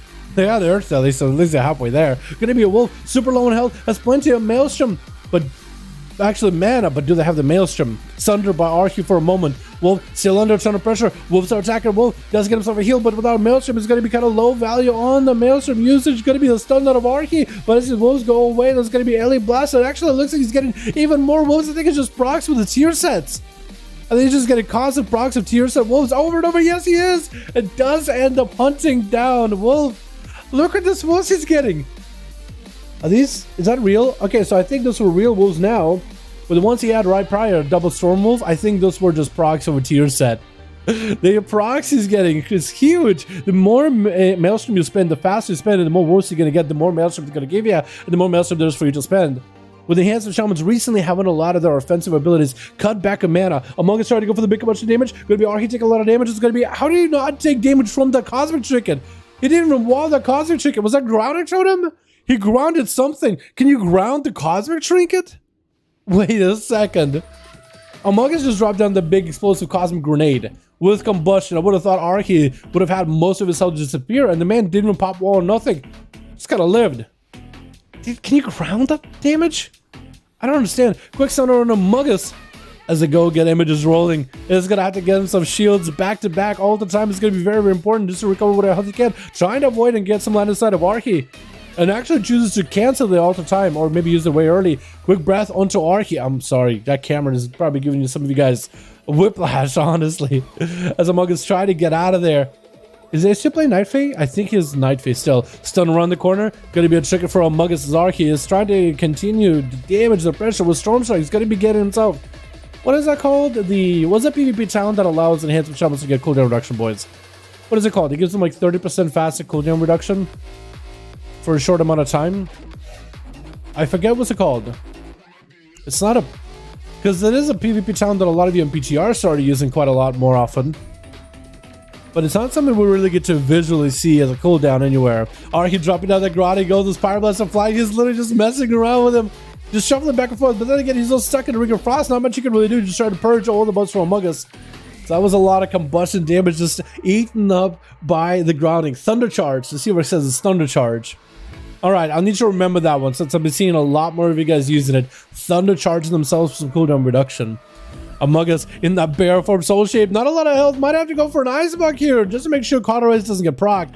And there goes that ice block. It's going to let him recover and recuperate a little bit of health. Or he can take a time and opportunity with all that Maelstrom build up from the Ghost Wolves to also catch up himself. Sunder into Among Us with a stun. Doesn't even get much of an opportunity or more option when he's getting out of the ice block. Just immediately facing the CC. Shift of power for the Mage. Trying to avoid the Shaman. Again, sorry for messy camera work here. Wait, what? Oh, what? Lag for a second. But it's still in the game. Interrupt. Wait, maybe Archie could go Fleshcraft? Does he have Fleshcraft? He should have Fleshcraft. Does he go for Fleshcraft? Archie gotta stop for a second. I think he maybe stopped, but it's like, wait, is this guy okay? Is this guy look back? Is he all good? But Among Us is playing the game. Trying to go for Ring of Frost. Does he get it? Looks like he's not going to be able to. He's going to be a breath instead. Trying to still land the Ring of Frost on top, but does get to. It looks like he's going to use that Ring of Frost defensively, just trying to get away. Maybe he can go for an invis and go way far behind a pillar somewhere. Or he's going to have to catch up, stop the Mage's food. That Ring of Frost is going to have that initial slow after getting frozen. Trying to see if he can purge all the buffs from Among Us. Trying to see if he can purge that shield. Going to be a polymorph or getting juked by the Mage.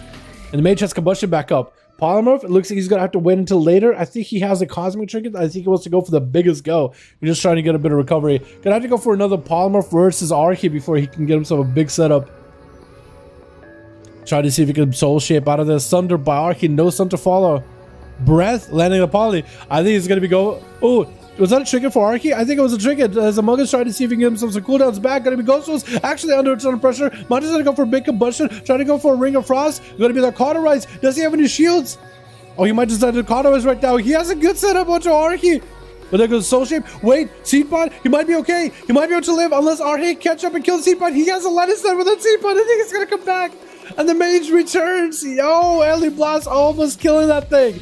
But not enough. Among Us gets to live again. He needs to know the breath setup. Poly, breath, Poly. I think this is go. Trinket out of. Wait, now Arhe Trinkets. Gonna be a big combustion with a Trinket versus Arhe. Combustion getting purged off. No, actually it doesn't. And Arhe takes still big damage.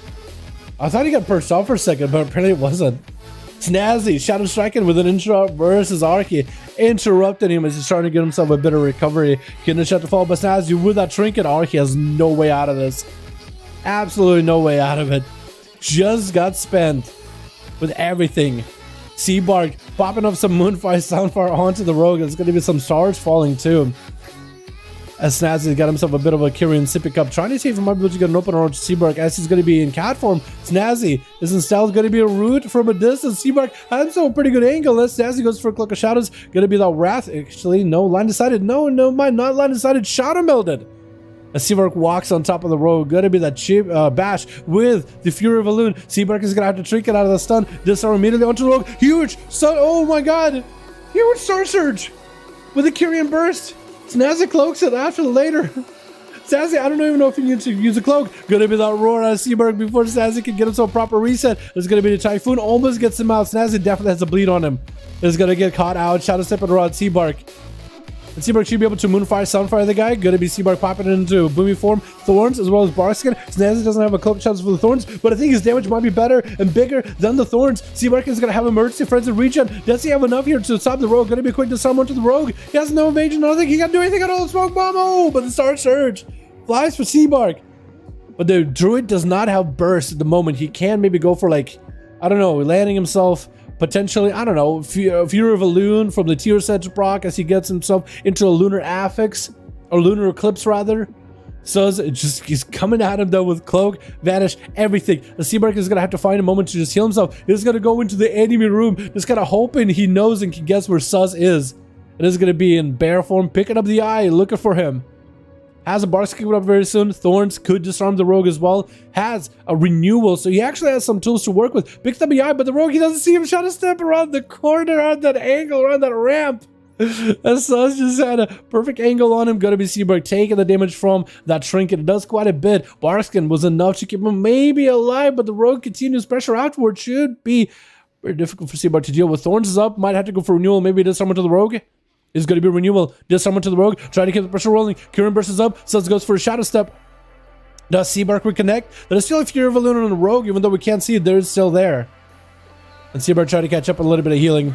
Rogue charging at him in stealth. Seabark got himself invis. Going to be caught out in the open. Blinded Seabark. I don't think he has a Trinket. And not being in bear form, it is going to be harder for him. No Barskin, no Thorns for a while. I think Sus has him. Unless Sus makes a mistake here. I think he's got him. Double Shadow Step. No Shadow Dance. Cloak of Shadows, everything. The Rogue got defenses, offenses, and everything. And then like, he makes a mistake. Cheap shot. Trinket for Seabark with a quick roar. With a Cyclone, that was going to be a Trinket. Oh, Seabark tried to see if he can get a Cyclone. Bash onto Sus, but he does have evasion for it ahead of time. Seabark is going to have himself a little bit of self-heal. Bear form. Maybe he can get himself another frenzy regen. There's going to be that heal. Barskin is available. Should be using it. Thorns is up. Trying to War Stomp. Cyclone to the Rogue. Does land it. There's going to be Regrowth 1, Regrowth 2, maybe Regrowth 3. Does have himself Boomkin form again. Trying to go into Eclipse. Maybe disarm to the Rogue. Rogue does go for a re-stealth. But Seabark used to disarm immediately. Cloak of Shadows could be up for the Rogue. The Seabark is able to actually get some damage in. That's going to be one Star Surge. Maybe he can get a second one. Get a shot into the Druid, but I think it's over. And Sus does end up taking him out. That's a tough one. Seabark did everything he could. I think at that point, the Rogue just had too much of an advantage to like lose.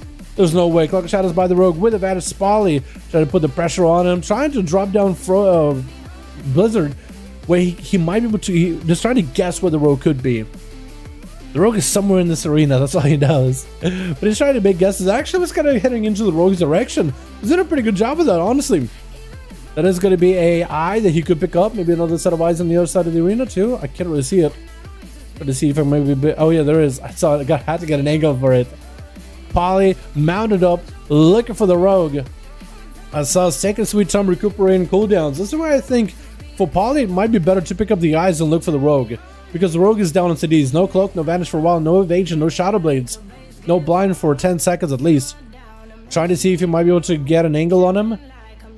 Polly's trying to be pretty thorough. He kind of more or less knows where the rogue is here, and the rogue does get the sap. So rogue now knows he either since he sees some more, or it puts up. Gonna be the trinket cooking up for Polly. Polly going for the blink, trying to get out of rogue stun. Gonna be rogue shadow stepping past after him with a cheap shot to follow. And Suz getting hit with the Nova. Does Polly have enough damage here? Trying to build up for a bit of damage with this Frostbolt. Gonna have to walk into the Ring of Frost. Gonna be a Kyrian Spark with a Flurry. Does he have a big Frostbolt to follow? Maybe blind onto Polly. Trinkets out of it. Has the full burst ready. Gonna be massive Ice Lance though. Wait a second. What are these lances? And that's gonna be just trying to see if he can stun Polly, but with the ice form, he's immune to stuns. Trying to cheap shot him over and over. He's unable to. And Suz is kind of just out in the open. Nothing he can do about it, Polly.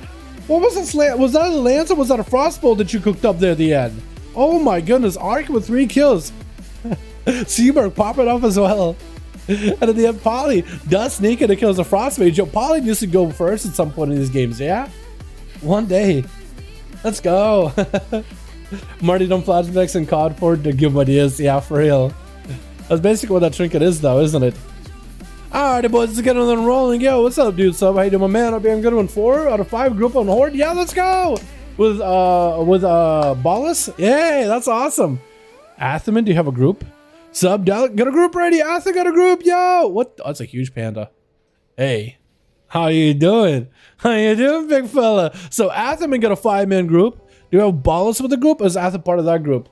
17,000 lance? No way. Oh my goodness. Yo, lances? What if the lances did that damage all the time? Frostmage would be a lot more popular in PvP. Like, what if your flurries and lances just pop? Frostmage would be a hell of a lot more popular. Didn't lances and all those things used to do a lot of damage back in the day, though? Isn't that how it used to be, though? Am I wrong on that, or am I wrong on that? Seabark trying to duel. Okay, I'm a better trained dummy. I got full versatility for ya. So Athaman got a group, so we'll get Athaman's group next. Full dots. By Seabark, try to go for a full Eclipse, full double Fury of a Loon. Oh my god, these Star Surges are deadly. Hell yeah. I like that. That's 51, 52, 53, 54, 55. We got 55 of these over in PTR, boys. What are you doing, boys? Yo, Atha got a group. Sentry got a 4 out of 5. Ballas, I think, looking for one more. G-Funk got the group. Wait, G-Funk, do you have a 5-man ready to go? Yo, if G-Funk got a group and Athaman got a group, we can get the group going. Hell yeah. Hell yeah. Hope you guys are all having a good one. By the way, do you have a pet on this hunter? I do. This guy's a marksman right now. Oh no, he's survival. I guess I do. So this is not like a real hunter. This is a hunter that I leveled over on the EU side, so I could just do EU live duels. Yeah. That's all I did with this guy. That's what he's there for. Okay, I got a bit of heal. My pet gave me a little bit of healing. Polymolly, you do your thing. If you want to build your resources off my pet, I'm totally cool with that.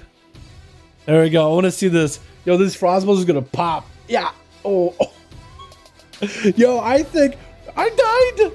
I actually died. I think I got Lance at the end. What the? Oh, our harmonic echo, dude. 42,000 damage with a Frostbolt. It does half your health and damage. Yo, and you got also an Ice Lance in there for 10k. Bro, so what is it? A 10k here, 12k, then it's like, what, together that's, math, hard. Hold on, 10k here, so 10, 20k, 62k. Thank you, appreciate it. I appreciate it. I can't, hold on, yeah, okay, cool, thank you. Made some space, appreciate it.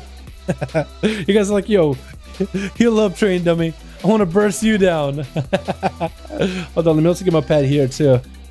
I'll put my pet, call pet on the bar. Here we go. You want to build up off of my pet, that works too. Yo, being a hunter as a train dummy is perfect. Big touch of the Magi, a Radiant Spark, missiles, oh, big trinket with a blast and double blast. Oh, that's actually huge damn. That's actually pretty good damn. That's actually pretty good damn. So it looks like Sentry's ready, Athaman's ready, so we'll get Sentry and Athaman in here. I messed it up. It's all good. Don't worry about it. Sentry and Athaman. 5. Let's see what arena we're gonna throw you guys into next. Yo, I think we haven't seen this one in a while. It's your boy, the Dalaran Sewers. Welcome to my sewer, boys. Welcome to my sewer called my YouTube channel. And that's without disciplinary. Yeah, that's actually kind of insane, Holy. Do you think you're gonna play disciplinary in the future, or do you think you're gonna play triple shield? What are you thinking? Because that's a lot of dim. Hi, y'all. Hope everyone's doing well. What's up? Gonna say, how you doing, my guy? Hope you're having a good one, dude. How you doing, my man? Hey, hope you're having a good one. Boys, do what Nightbot asks you. If you guys are enjoying the stream, give it a thumbs up. I would very much appreciate it. If you're watching the streams and you don't subscribe, what are you doing? Might as well hit subscribe as well as the bell. You're gonna be here anyway. Right? You're hanging out here anyway. And join our Discord community. A link for that in the description of every single stream, every single video. Thank you guys for being here. I appreciate ya. Yo, well, hey, that's awesome to hear. I'm having a really good time with these duels, by the way. I'm liking all these mages here.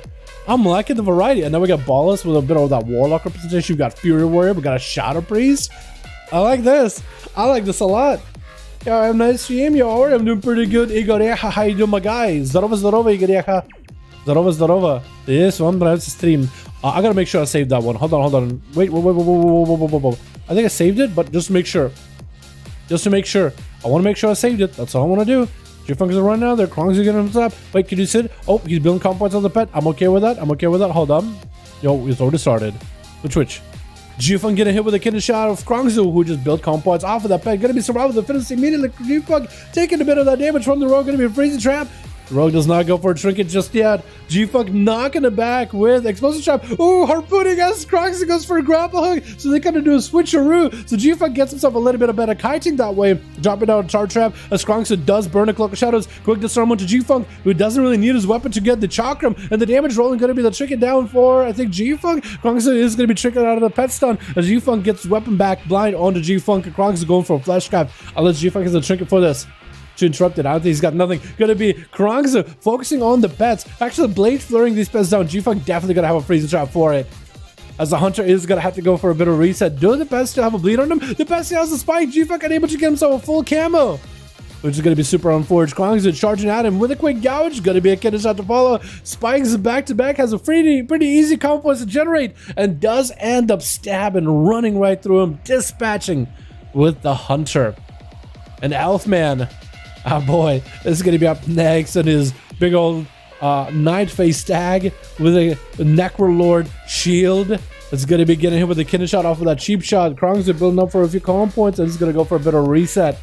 I think he needs to get himself as many finishes as he can just to get cooldown reduction versus Elfman in particular.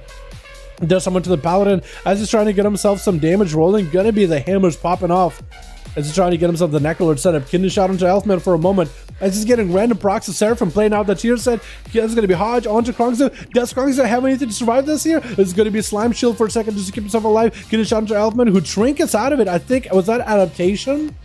Or was that maybe like a normal trinket? That might have been adaptation. Krongzu does get himself a reset with a vanish. Adrenaline Rush was used, but for the rogue, being out the rogue, you get cooldowns back very quickly. Eyes getting picked up by Elfman and a quick charge by Krongzu as Elfman building up more Necrolord Gavas, looking for a big Divine Storm with his next Tempest Verdict. Krongzu full stun into Elfman with a disarm to follow. Elfman on the next auto is going to be getting random procs of wings, is going to be going for the trinket where he offsets 50% of the magic damage from Krongzu into a shield. But since Krongzu is an out rogue with bleeds with a Necrolord, none of his damage is technically magical unless maybe like a trinket gets used. Cloak of Shadows for Krongzu in case Elfman goes in for a Hodge. Krongzu, does he have evasion on top of this gym? I think that is maybe evasion. Going to be the spikes back to back off of that kidney shot. Does he have enough damage for Elfman? Bubble out of Elfman as he gets wings with a Hodge. Krongzu trinkets out of it as he grapples away. Does he have a vanish? He's going to try to get himself a flush cut quick and try by the Paladin. Could be a vanish. Krongzu does go for a blind into Elfman, but I think that was adaptation getting him out. Quick gouge.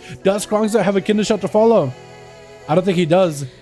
Just trying to land pistol shots on the Elfman. Quick disarm to follow as he got himself Battle Master Chicken for that survivability. Just trying to keep the little strikes rolling and the pressure rolling. Kidney shot onto Elfman as Krongzu trying to go for some pistol shots here and there. Back-to-back pistol shots. Procs are huge. Elfman with that defensive legendary got himself that Guardian. I didn't realize he was going to be playing that kind of a Lego. Pure gouge by the rogue is looking for the reset. Maybe. Oh, grapple to interrupt Elfman. He has flash gun, but is unable to bop or bubble for a while. Does not have bubble anyway. So bop is the only thing he's really got, which is going to be pretty effective against rogue. Kidney shot could potentially be a bop out of him. Krongzu trying to fish for those big pistol shot procs, trying to go for as many finishes as possible. Elfman gets low on health, but still gonna hold his cooldowns, hold his defenses, and is just gonna activate himself. Shield of Vengeance Krong's looking for that full reset behind the pillar. He's gonna have to be very, very careful with his cooldowns. Next go by Elfman could be huge unless Krong's has a trinket. He doesn't have a Cloak of Shadows for a while. Elfman has wings and everything, so this could be pretty deadly for the rogue. Does get a pre-feint evasion. Elfman with a Hodge. Does he go for the big go? Krong's, does he have an answer? Gonna be massive divine storms. Krong's with a gouge. Needs to get out of there. Might decide to go for advantage. Elfman does go for the buff to make sure he gets out of CC. Picking up the eyes as Krong's is in stealth. She'd be able to see him. Krong's has a Cloak of Shadows very, very soon. Blind very, very soon. This is survive long enough. No! Blind might have been able to be used the last second there as Elfman's blessing protection was falling off. But it is really difficult to do in a situation like that. That's just a ton of pressure by that Paladin. It was a kind of a hard counter to an Auto Rogue. All physical damage, and you have Bop as well as Bubble. It's just gonna deal with all of your output. Quick Poly onto Elfman as adaptation. Actually, he had adaptation anyway. Well, it's like a adaptation. He just adapted the Palmer from Seavark. Big burst out of Seavark. That new 9.2 trinket offsetting a lot of that magic damage from Seavark. 50% of the damage he does to Elfman goes into his health, but the rest goes into this massive meaty shield. And this shield is still holding on strong. Look at that absorb. It doesn't last forever, but it does. Like when you have it on, that's a big defense. It goes into the actually not cooldowns on the Seavark. He's still holding on to the arcane power. So Elfman could still be in trouble. Bubble back up in about a minute. Elfman trying to make some damage happen. Seavark has himself defenses with that temporal. I keep calling it prismatic, but it's temporal. That's my fault. I know I'm saying wrong spell, but I know what I mean. I mean what I know. Radiant Spark, maybe big damage. Elfman takes damage from the Cosmic Trinket Grenade. Trying to keep the resources down to just using them on Word of Glory so he doesn't get interrupted on Holy. While that pillar of water is between the two, he is going to catch up a little bit of healing. The slows are going to be pretty bad for Elfman, unless he has a Hand of Freedom. Going to be that adaptation trinket to get him out of that poly. Going to be another touch of the Magi by Seavark. Knock back into Elfman with Arcana Sphere, trying to get some more missiles damage with that Magi. That Magi is going to do a bit of damage, but the Shield of Vengeance is going to absorb majority of it. Seavark with the Altar Time. Could use it for defense or mobility. It is going to be able to get away from Elfman. Elfman, you know what? Since Seavark is so far away and there's a nice little box of pillars over here, maybe I'll go behind and get a bit of a catch up. Seavark is going to have to wait for about a minute until his arcane power is back up. He has full set of defenses with Invis, a prismatic, temporal. I keep going prismatic, but I know it's a prismatic. I make a mistake all the time. Temporal, all the time. Ice blocks. He has a lot of things he can work with. Did I say Invis? I'm in Invis as well. Sound onto Seavark. Trinkets out of it. It's going to be a set of... Where does he have images available? Can you use images again, or is that on CD? I think images, the CD, mirror images, it's not showing up properly for me. Misses by Seavark after getting a full Kyrian setup. Elfman doing a lot of... No! Oh my god, the procs! I don't think anyone expected it. Neither did Seavark. It's just getting those Divine Storms that are critting. Just the crits.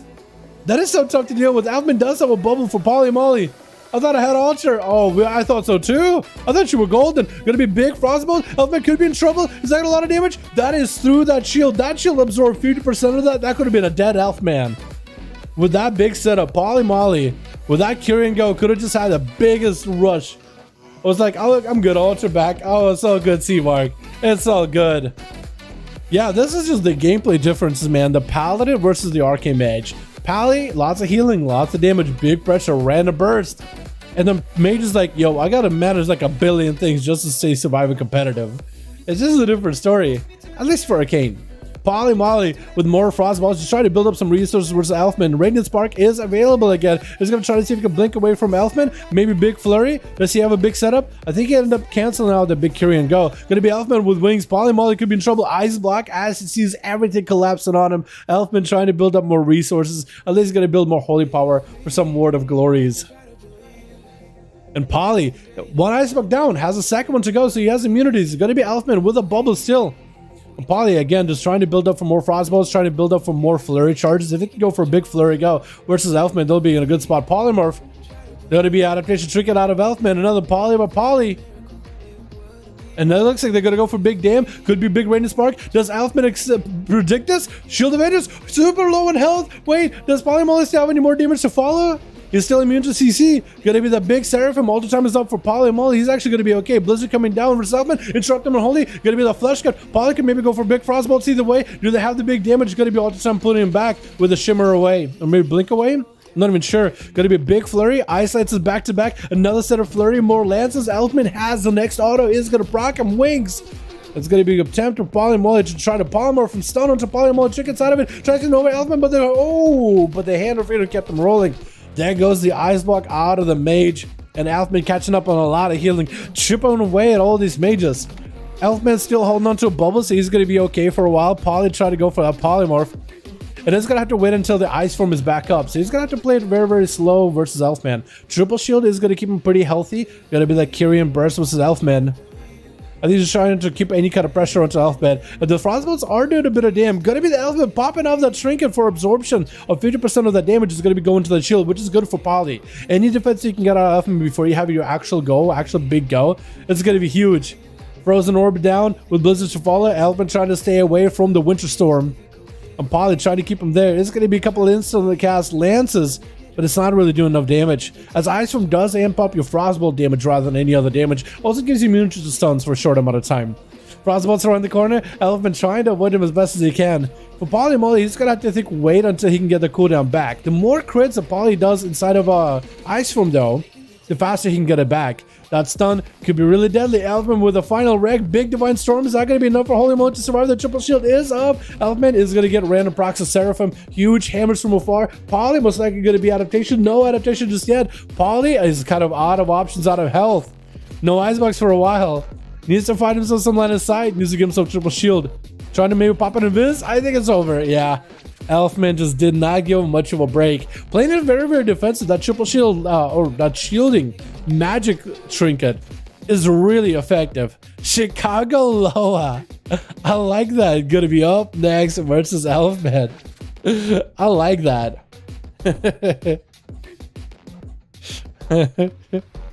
I know what I meant. I mean what I know. Keck. Yeah. Yo, sup, dude, sup. You've been around here for a bit. You know some of the things I say make absolutely zero sense. I've been really good paleo out. This is Athaman. This Elfman guy we're talking about, this is your boy Athaman. If you guys are regular on the channel, you would have known about it. Our boy Atha is a regular. He's pretty damn good at what he does. I am surprised he's wearing the defensive legendary, but hey, everybody got to run something. And he's got plenty of damage to follow. And I think he's just trying to see if he can play Paladin very, very defensively. Blind in Chicago. I didn't know this man run blind. I think it was the first time we've seen blind out of Elfman. I had no idea that's what he's running. Chicago with that Kyrian Burst. Trying to see if he might be able to give himself a little bit more healing, a little bit more damage to the Elfman. Still holding on to that Kyrian totem. I think there's himself a little bit more healing off that totem. Going to be that Earth Elemental joining as well. That's going to be a big burst of heal, but Chicago kind of walked away from that one. Elfman popped off the defensive trinket. So did Chicago there. Both of them were offsetting a lot of the holy damage or elemental damage from Chicago into that trinket. Give himself more defensiveness. Elfman, Sunder with a Sunder follow. Could potentially be a bubble. Does he feel like he's in trouble? Looks like he was not in trouble just yet. Shield of Vengeance for a second. As he getting random proc Seraphim. Dude, whenever he gets random proc with Seraphim and he uses ability that does damage with Seraphim, it's actually kind of massive. Chicago getting stunned up. Elfman is going to be doing for final wreck. Is that a trinket available for Chicago? Could be the end of Chicago right now. Does he go down right there? Looks like Elfman does end up smiting him out of there. With Archie, going to be the last man on that team one. Trying to see if he might be able to blast through Elfman. Blessing of protection to bubble still available for Elfman. Might just have a bubble is getting super low. It's going to be the big defensive legendary popping off. 50% damage reduction. And Archie seeing Elfman popping a bubble behind the pillar. Does go for... Did he go for Fleshcraft? Yeah, he did. Okay. I thought you were doing for Fleshcraft and I didn't see the animation of the big green marble. Archie is also playing the defensive legendary. Okay. Is Elfman going for a 1v4 here? 1v5 potentially? Like if he beats Archie, is that a 1v5? Elfman super low in health. Big zaps out of Archie. Sunder to follow. Try to go for a flash cap. Getting interrupted. Going to be going for that holy light. Has a blessing of protection to add its words, but he got no more healing. 50% dampening. Ooh, LA Blast getting him low on Archie. Is going to have to fight through the rest of the team too to see if he might be able to bring back victory for his team one. Scoochan going to be up next over on that team. We still got Mizarus. We got us Ballas. Archie's going to have to fight through all of them. Stun around the corner. Scoochan dropping down the Necrolord Mage today, which is recently got nerfed by 40%. I wonder if Scoochan is going to be playing his tier set though. because that tier set could be really good. He got himself PI, he got himself lots of damage. The Mages is going to try to get some damage towards Archie, but not really able to keep the pressure rolling. Not for long, at least. Skutan trying to finally get line of sight stun with a Sunder as Archie gets himself exactly where he wants him. Skutan maybe can go for Fear. Gonna be the Tremor ahead of that Fear, breaking him out immediately. Gonna be Ghost joining in. Void Eruption, but Skutan is gonna have random Void Bolts and potentially could be Archie get horror by those, but he does avoid him completely. Void Torrent? Archie just letting that Void Torrent happen. Not go for the interrupt just yet. It's just gonna have to go for healing through it. Gonna be a stun by Skutan, trying to give himself a little bit of healing. That's gonna be potentially big health increase with a Battle Mass Trick. It sounds of the Archie to deny him any kind of healing or damage for a moment. Could go for a Disperse. Skutan actually is not completely out of this game though. Archie, how much you can generate Royal Maelstrom and use whatever mana left over just to give himself a heal. Has a wall, has a grounding, dropping that grounding really early. Grounding 8-second CD, really? Skutan Trick gets out of the Thunder. Got himself the Mages of the Dead, blasted over to Archie. Flashcard on the corner. Skutan is going to get blasted up by the Ghost who's eating away the Flashcard shield. And Archie is going to help those wolves out. Big Ele Blast Skutan could be really low. Potentially dispersed out of him. Just use a Void Torrent is getting channeled. And looks like he just wanted to channel out that Void Torrent, hoping to get some damage cracked into Archie. Did not disperse or nothing. Miseris as a Panda looks like going to be up next with the big old bonk hammers. And Boss looks like he's going to be playing the Shadow build in the back. Miseris charging in at Archie. If he doesn't get himself good line of sight of Archie, goes for a big Recklessness. If he's playing Reckless Abandon, that could be a lot of pressure, lots of sustain, lots of movement, lots of optimum to Archie. But Archie does like to play it with slows and with Ghost Wolf. Try to get himself some healing, literally using the Primordial just to get himself a Riptide. Interesting. Big zap onto Miseris. And Miseris is going to go for Spear, but cannot really do much of that Spear. Trying to see if they can maybe leap around the corner. Archie just trying to stay in Ghost with his Sprint as mobile as possible. Miseris trying to get some line of sight. Does not look like... Oh wait, they are playing Reckless Abandon. There goes the Crushing Blow charge. Panda Racial to Archie for a second with a short stun from the Kyrian. Archie's kind of low in health, but so is Miseris. Going to be Panda... Did you Panda Racial twice just now? Wait, did you Panda Racial twice just now? I thought it Panda Racial earlier. Both of them are super low. Wait, could Archie go down? Fear onto Archie. Wait, does Miseris actually take him out? Archie had no health. Dropping down Trinket next to him. Does he just die to that thing? No, he doesn't. Wait a second. Miseris thought he had him. Miseris thought it was over. Wait a second. No. Miseris thought he had him. He's like, I got a fear. Here, Trinket. You're done. But I think he had the Z-axis line of sight on that thing. No. No way. Yo, Archie shouldn't have lived that, but he did.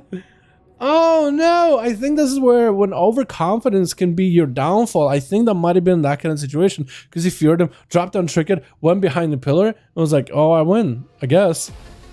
But he put the Trinket on the... So you see what happened? So you put the Trinket... Can I do this? Hold on, I want to see if I can. So you put the Trinket roughly like here. And Archie was about here. There's a little bit of that Z-axis line of sight. The game has always been a little funky with Z-axis. Execute and he would dead too. Yeah, he could have just used one execute. Drop down the explosive Trinket. That Trinket should have killed Archie, but there's a bit of Z-axis, and I think there was like a smidge of line of sight where the Trinket technically doesn't kill Archie. Z-axis in this game has, if you're like using ability above somebody, sometimes it just doesn't do anything. It depends how it's coded. And Z-axis could be the downfall of you. Tyrant coming out for boss. He's got himself a wall. He himself very defensive, but looks like Archie is just going to be able to clobber him down before the Warlock can ramp up the dam. I thought he had it too, chat. I thought he had it too. But then he was just like left it, came back. I was like, wait a second. Oh, I made a mistake. 1x is all he needed. And he thought, I'll just kill him with a Trinket. It's over. Walk behind the pillar like you won. You know? I think next time if you are going to be doing that thing, at least make sure you're watching him in case things go bad, right? Drop down Trinket, when it's just about to explode, land that execute just to make sure you have a finish. You know? Don't never be overconfident in a duel, but that was well done. Archie coming out on top of that team actually did bring it back. Athman with 4 kills back-to-back in a row. Crazy. Let's get another one going, boys. I think we got enough time at least for one more to go, chat, yeah? By the way, thank you boys so much for hanging out, by the way, today in the stream. It's coming tank because I don't want to get surprise one-shotted. Fair enough, Atham. Can't blame you. Can't blame you. Still ready? Alrighty. Лучше все, Архи. Это сказал сейчас. Какого slow confidence in Russian. How do I say confidence in Russian? Confidence in Russian. Уверенность. Архи, да человек же говорил по-русски всем английским людям в чате. Если у тебя чуть-чуть, если у тебя через много уверенности, иногда можешь иногда можешь поиграть. Это Warrior, у него было тоже слишком много уверенности в себе и проиграл. Не нужно бросать так. Возьми победу и скажи: хорошая игра, ну чё? Это как его, я не знаю, если по-русски, если это какое проговорение, но по-английски это она придет, это штука в другое время придет и укусит тебя. I'm trying to explain, like, it's gonna bite you back, but I don't think there's nothing like that in Russian, so I'm trying to do the very best I can. Only speak American, and this chat is pretty American as it comes, but we do have quite a bit of Slavs in the chat too. Russian side is cool AF. Не верность, а уверенность. Я пытался сказать уверенность, но думаю, забыл У. Я пытался сказать уверенность, у меня это как его на Google Translate слово было. Я посмотрел на это. Русский забываю. Слова неплохо говорю уже. Man. Красивая граната. Да, я тоже думаю. Красивая граната, но ничего, но не победил. Yo, Zelkon, you got a Frosty? Oh, I like the Frost Mages. Oh, I should have given you a pet. I should have given you a pet to get procs off of. Here we go, here's a pet. I give a Exil just to make sure you get a proper full burst. Oh my god! Look at that damn. Oh, I'm still dead. Oh, I'm still dead. 450,000 Frostbolt. That's more than my health. That's more than half my health. So you got me a 50,000 Frostbolt with a 9,000 Harmonic Echo. So together that's like what, 60,000 in a global, 60,000 in one cast. And then iSense for 26,000 after. Bro. That's crazy. So altogether, he did like 60,000, over 80. So this can one-shot you. So if you Frostbolt into iSense with Harmonic Echo, you just kill me. If you do both of them, you just kill me. It's a one-shot. There's no way to beat it. That's crazy. Next phase, one shield instant deleted? Yeah, really. Get it for Wake Procs inside Wings of Variable and Seraphim Procs team to survival inside healing? I guess in a way, yeah. Anyone know language? No any language except English and Russian. I used to learn a bit of Spanish back in like high school because you had to learn the language. It was either French or Spanish or Latin, and there was no way I was going to do Latin. And I didn't know. French I heard was pretty tough. At least the teachers we had back in high school, from other kids I heard were pretty tough. So I did Spanish. And we got this guy from Argentina, and he was really cool. I don't remember a lot of it because it was like high school Spanish. So not really, no. I don't really know English, barely, and then I'm forgetting my Russian. So it's as good as it could get, honestly. If I learned Russian once, it is hard. It is a very difficult language to learn. I ride the way to scare enemies, fair enough. Brave. When did you learn Russian? I was born in Russia, Erebor, so I lived in Russia for the longest. But at some point, me and my family moved to NA, America in particular, USA. And I've been, at this point, living in US for longer than I've been living in Russia. So, yeah, I more or less consider myself an American more than anything nowadays. You know, I got the roots in Russia, but more or less, I feel like I'm an American boy. You know, thirst for blood and flesh. Yeah. Ну, это нужно, Архи, это нужно найти дуэли. Это нужно. Архи, у тебя команда готова или как? Команда готова? Because Архи готов. Напиши мне на или на чате, если команда готова. First place to Dalaran. Wait, one place? So looking for one more, 4 out of 5? Okay, 4 out of 5. Okay, he's looking ready. Смотрит, скажи мне, когда у тебя команда будет. They need +1 for Team Horde Sentry. +1 for Team Archie if you guys want to join in. If you guys are interested in joining the duels, like Zelkon if you want to join in. Damn, you're from EU? Originally, yeah, but I live in NA. So, like, technically Russia. Like, is Russia part of EU? Because some people, like, don't think of Russia as EU. You know what I mean? learn Russian мой друг. With Arhi, I will learn Russian мой друг. For real. For real, boys.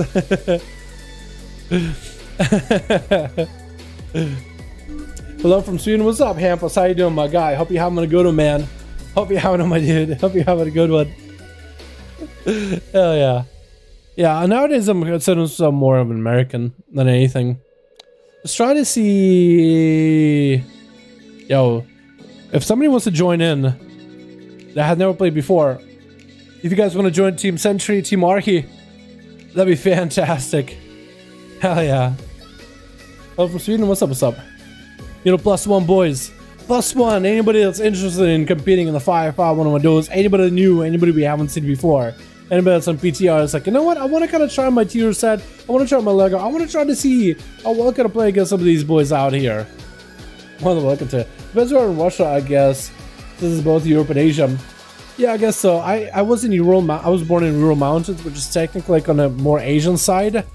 I mean, like Russia, I don't know, I guess technically in the continent of Europe, technically I was born on the Asian side of Russia. But I guess, yeah, Russia, I guess it depends, because like some Europeans, like if you're Swedish, German, France, UK, like you count yourself as a European, and some of the people from those regions don't really count Russians as like a pure European, as they're closer to like Slavs, you know, they're closer to like Slavs rather than Europeans, like Germanics, tribes and whatever. I guess it depends, right? Because I've heard it both ways. Yeah, I don't really think too hard about it, to be honest, you know what I mean? I don't think too hard about it, honestly. Alrighty. Sentry, let me know when you got +1. Who's Ugly Cat over here? Who's this guy? Oh, I like that mask. I think it looks kind of cool in Trolls.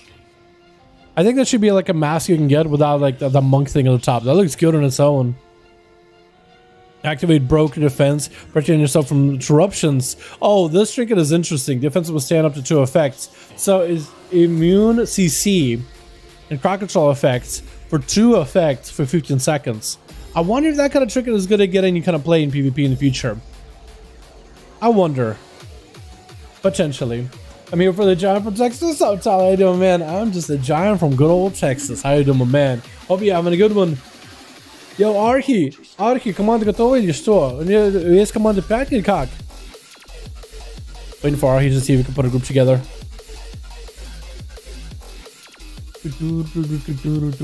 Dude, I've been enjoying these duels for the last few days. I want to see if we can get more variety. I want to get more people in on this. I want everybody out here in the dueling area to participate, dude. You know what I mean? Lardos, I'm so bad, I'm pro. We got Chicago in here. Jimlo, we got to get that guy in. Backpedal X, yo, anybody and everybody's welcome. You know what I mean? If you guys want to join Team Arhi, you can find him over in LFG, by the way. Arhi, if you want to advertise a group in the like chat, I guess in the Shadowlands says discussion area, you can do that as well. I don't know, maybe if you can get somebody else in here. Is Zelka part of the group? Because Zelka popped up with some bursts. I want to see how that guy plays Frost. You know? Wait, is this man not playing tier set? I guess you don't necessarily need the tiers. Although I feel like if you're playing Common Stream, you might as well play the tier set though, right? Oh, yeah. You gotta put a socket on that thing, but otherwise it'll be a good spot. And I wonder if you would want to go... Would you want to go Thermal Void with the Ice form? Or would you want to go for Ray of Frost? I actually wonder. I wonder what's actually stronger for this. You can find one more. Okay, Atho is also looking for a +1. So we need +1 on the Horde for Team Atho and +1 on Team Sentry as well, boys. I playing on a new patch. PTR, yeah, we're on PTR right now, patch 9.2. Testing out the PvP, testing out tier stats, legendaries, all that stuff. Having some fun in the duels. I feel like this has been really, really fun. A lot of you guys seem to be enjoying the PTR duels as well. A lot of you seem to be enjoying them a ton. Dalaran in one place. Okay, we need +1. Word here with gaming. Yo, Warrior, what's up, my dude? Hope you're having a good one. Yo, so you need +1 for Atho. And +1 for Arhi. So as soon as we get a +1 for the both of them, we'll be good to go, boys. You want more in the Horde? If you guys are in PTR and you want to join in, we got 2 groups available on the Horde. We had a group on Alliance. I guess that group maybe fell apart. But hopefully we can get a group together. It is getting about that dinner time too. So I want to do at least maybe one more. I've had lunch sitting here. I just was so late to get the stream up and running. My lunch is still over here on the bed. Kind of put it aside. I've been pretty hungry all day. I've been literally just running off of coffee. I couldn't even grab water. Just so wired. I want to see some Warlocks, alright? Yo, Mr. Fox, you should have seen yesterday. We had some Warlocks, dude. We had Wild Imp, we had Ballas. And we got Ballas in the team Atha, man. We just need a +1. Alright, looks like +2 for team Atha. Need more bodies, boys. Just a couple more bodies. I think I'm gonna get a Warlock video tomorrow. I was originally gonna get an Mage video tonight with your boy Seavark. Can I get an invite? Cleveland, you're more than welcome to. Yo, we got LOG groups. We got one for 5V5 1v1 groups Dal for Atha, and we got another one for Sentry. Just find him in custom PvP. If you open up LFG, go to player versus player, bring a group, custom PvP, find a group, top number 5 in the search, enter, and you're good to go, boys. I watched yesterday. Yeah, I want to see if I can get Team Atha with Ballas in, because he has Ballas in his group, and he's trying to play a shadow build. I really want to see how good it is going to be. I never miss, even if I have to watch, is it upload rather than live? Hell yeah, dude. Well, what'd you think of that Demonology Warlock burst then, huh? I guess that Paladin towards the tail end of the stream. What do you think of that? Because that you just popped off. I was like, oh my god, might I be able to get him? And it was like, blasted. He went from like 70% health to 0. And when I set it up myself, I'm like, how big of a burst can you do as a Demonology Warlock? So I gotta train dummy really low so I can get the full value of that Decimated Bolt, Demon Bolt empowerment. And I stacked up the buff, I stacked up a bunch of imps just to make sure that it hit is the strongest. And then I just like blasted. And it was like 74,000 health worth of damage in a single cast. Guaranteed crit. And I thought to myself, that is incredible. I just went to my Hunter. Shadow build is gonna be, it's kind of a meme in duels. Shadow build? Okay, sound good. Yeah, if you want to pop off on... Wait, were you Shadow Priest, is what you're saying? What kind of a lunch style was these? Yo, it was a Chick-fil-A sandwich and fries. I basically just snacked on fries while getting my video set up, and I put it off to the side. I didn't even get a bite out of the sandwich. I just basically had a few fries. So it's like, I love Chick-fil-A too. So here I am, hungry, dude. I want to eat so badly. Basically, it's dinner time, honestly. We need to show +1 for both of the teams, boys. Atham and Yo on the team. We got Central Chicago on the other team. These are the +1 for both groups, boys. +1 for the Horde on each one. And we're good to go. Oh, was it Warlock Ballas? Oh, that was you? Oh, I didn't realize. That was going to meme and duels. It is pretty fun, though. And I think it could work. Like, with the way that Succubus can CC enemies towards your side. I think, you know what? I think Shadow Build could work, not even in duels. I think it could work out in a real game, too. I know that the stun and the interrupt from the Felguard is generally stronger. I agree with you on that. I'll agree with any Warlock on that one. But if you can get like Fear on one guy, Succubus on the other, set up a bunch of pets, get across the sea, big blast. Oh, it could be so good. It could be so good. Let's give it like 5 more minutes, boys. See if we can get another one rolling. Another set of duels rolling for us. Mojo Daddy about to get blasted, I think. Said you got a +5, yo. We just need a 1 more over for Team Atha. We're good to go, boys. Is it a +1 in Team Atha? We're good to go, gang. Wait, are you Amon Trend? I see in chat Amon Trend too. Are you Amon Trend as well? Boss and Amon Trend? Group ready? Yo, Athaman and Said should get a group. Let's go to, I don't know what arena. I don't know what arena we go to. Which one do we do this time? I don't want to waste too much time. We done Blades, we done the Grand, we done that. 4 out of 5. Sentry needs a +1, boys. Sentry needs a +1 on the Horde. And then we're good to go. Let's go for a 4. I'm gonna get a full 5v5. We can get one person in for Team Sentry. What arena would I want to do? You want to do one of the new ones like Bastion Arena? Hook Point I like a lot. I like Hook Point a lot. I don't know why. You guys like Hook Point? Have we done Blackrock? We've done Blackrock Hold. We've done. I haven't done Target Speak. Telvaron I want to avoid because this is way too big. Way too big. Robodrome is good arena, but I think it's way too big for the duels. Mugambala is generally pretty good. We could do Mugambala. I kind of want to do... We'll do this one. Already have it loaded up, ready to go. We just need a +1 for Team Sentry. Check the LFG on PTR, boys, if you want to join in. I really should have gotten water, man. I'm thirsty as hell. So the question, is everyone on PTR gear or live gear? So there is a vendor on PTR that gives you all the PvP gear you need, tier set gear that's upscales in PvP. So hopefully everybody's running PTR gear. Hopefully nobody's running the live gear, since there's a vendor for you to buy all the PvP PTR gear.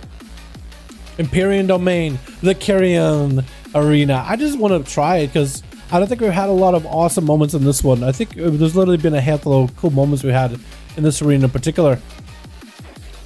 I want to try giving it a go. Bit of a flashbang, watch out for any of you boys playing in the middle of the night. But we'll give it a go. We'll give it a run.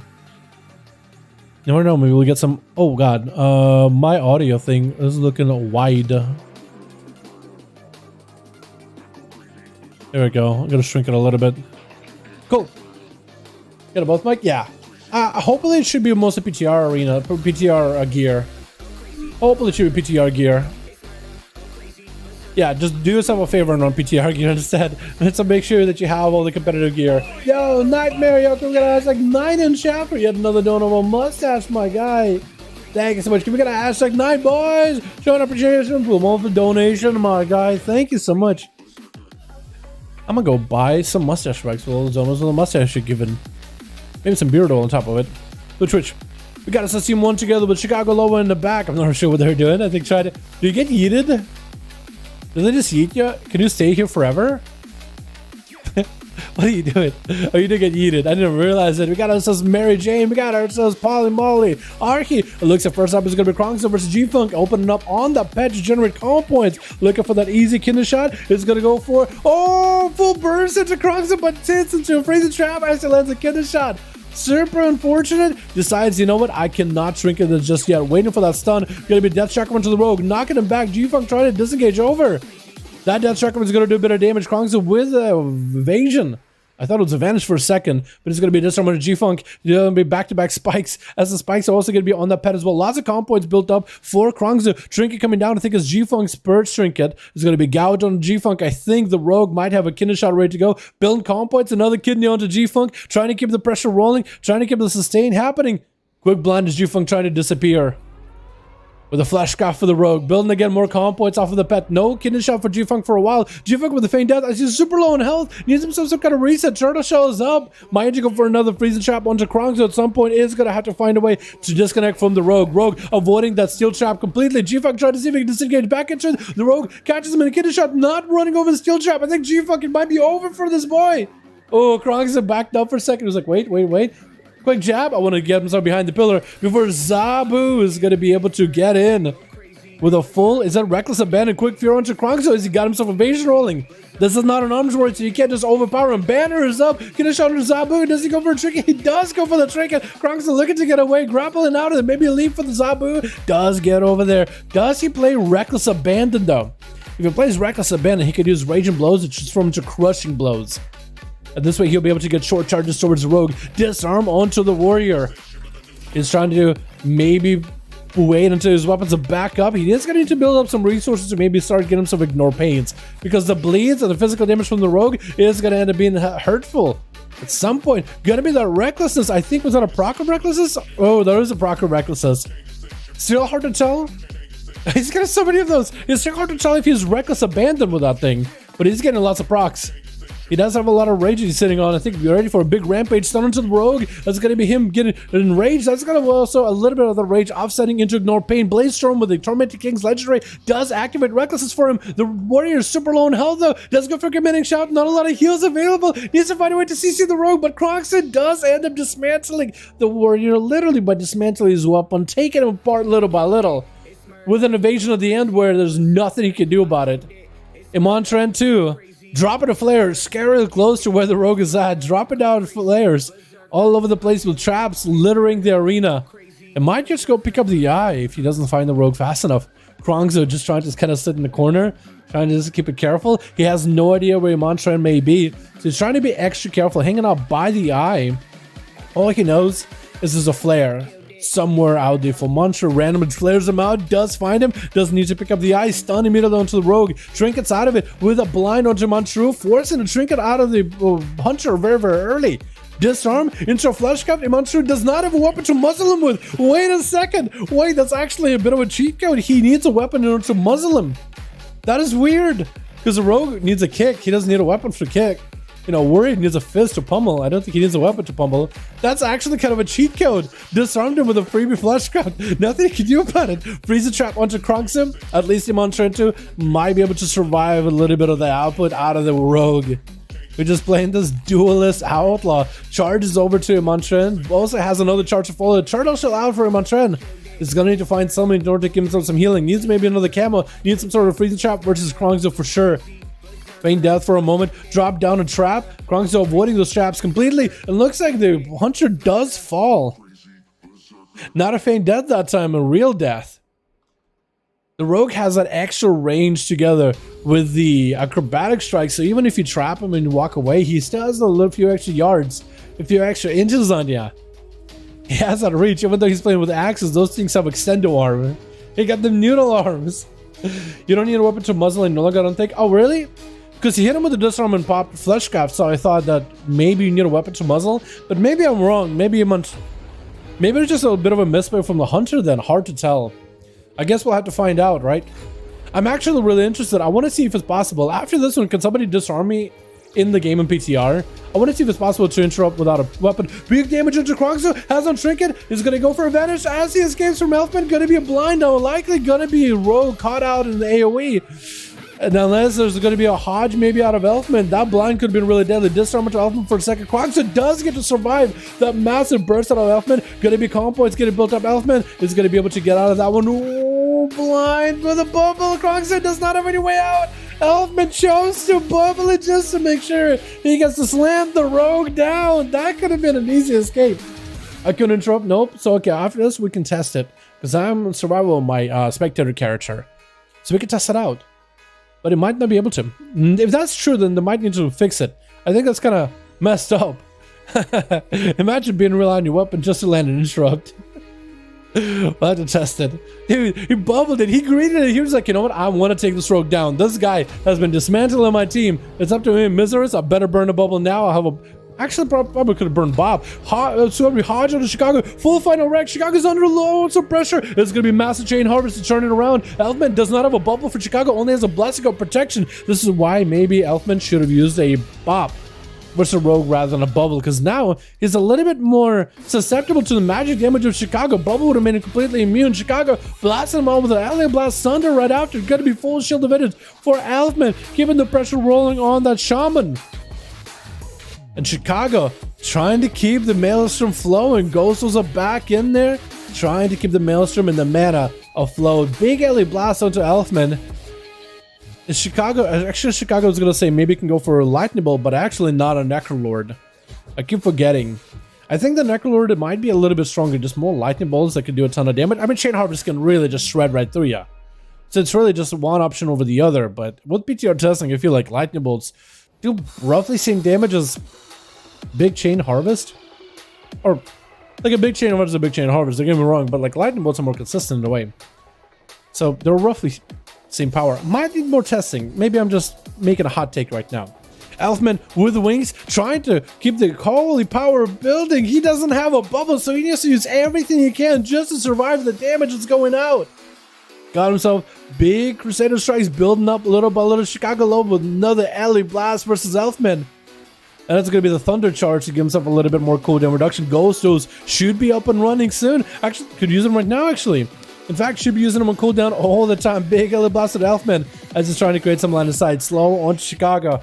And he does get himself a flesh cap. At least got himself a little bit of survivability. 2 minutes on that bubble. So if Chicago can just force pressure before those 2 minutes are up, he could have himself something to work with. Elfman getting kind of low on health. Going to be a Sunder with a stun. Does Chicago have anything to follow after? Looks like they didn't have any procs or any Maelstrom built up for damage to follow that Sunder stun combo. And Elfman is going to be activating that shield trinket that does offset a lot of the magic damage into this absorb shield. Stun in Chicago with Seraphim, full final wreck. Does Elfman have the procs he needs? And Chicago is going to be able to get himself a trinket of their own with a pretty big magic defense, which is going to be a lot of that holy damage from Elfman. Offset, big chain harvest onto Elfman. That is going to be his legendary for taking his activated Sunder onto Elfman. Bubble back up in 25 seconds. So actually, I think he stood the ground long enough to be able to come back unless Chicago ends up taking him out. Elfman's still super low on health. No more shield defense anymore. Does he need 17, 15 more seconds on a bubble? Using blind in Chicago just to AFK and wait. As we're 8 minutes into this duel, unless Chicago has a big chain harvest within 5 seconds, I don't know if they end up taking him down. Big Elder Blast does puncture into Elfman. It looks like he's going to be able to get bubble easily. Wings proc up for Elfman. Does he maybe get some big bursts out of this? Divine Storm procs are happening with the Wake of Ashes as well. Going to be a big Elder Blast, and there goes the bubble. Chicago is going to have to use whatever Maelstrom they cooked up in order to heal themselves. Pop it in the Ghostful form in order to get passive healing while in Wolf form. And it's going to go for regenerating while in Wolf. Very well done. But a stun out of Atha is going to force a trinket out of Chicago. That is a wings, I think, proc for Elfman, if not real wings, with a wall for Chicago. And Elfman now is kind of back to being exposed. He has wings in order to keep himself healed. But Chicago, oh my god, does not have wings. Ghost was coming up very, very soon. He's going to proc the Wolves as well, rather Raptors. So at least there's Maelstrom, but the mana is running kind of dry. Mana is running kind of low. Chain Harvest on Elfman does a bit of damn, but not as much as he wanted to. Big Elder Blast afterwards with a Ghost Raptor just absolutely shredding him. And another one spawning on top of it. And Chicago is completely low on mana. Elfman backing up out of this shield of vengeance up very, very soon. Now it makes me wonder, is he going to have his Lego back up? He does get a Lego back up. Is he going to have his flesh cut back up? Potentially could have it. Is he going to have the trinket back up for a defensive to reduce the magic damage he's taking? Potentially. So Elfman should have some cooldowns going back a little. There goes the defensive trinket. So he actually is playing very, very tanky against this burst heavy meta. Stone into Chicago with Seraphim most likely. No, actually not playing Seraphim. I think he's playing for proc Seraphim. Chicago is going to go for a massive heal. Elfman with a shield of vengeance. He got shields on top of shields. Big thunder by Chicago. Elfman with a blind with a flesh cow to follow just to give himself as much survivability as possible. Back to waiting for that 2-minute bubble. Chicago is going to just have to find a way just to keep the pressure on Elfman, get him low enough, and then maybe go for a big chain harvest. But it's going to have to get really aggressive. The more Maelstrom you spend, the faster you spend it, the more Raptors you can get, the faster you can get even more Maelstrom. So I think Chicago might just have to get super aggressive, build up until 10 Maelstrom, and decide whether to heal yourself or to lightning bolt, and then start lightning bolting him as much as possible. Big chain harvest, maybe with some procs, big ghost rolls. I think it's 3 ghost rolls. Sunder into Elfman. The ghost is back up, start attacking Kevin.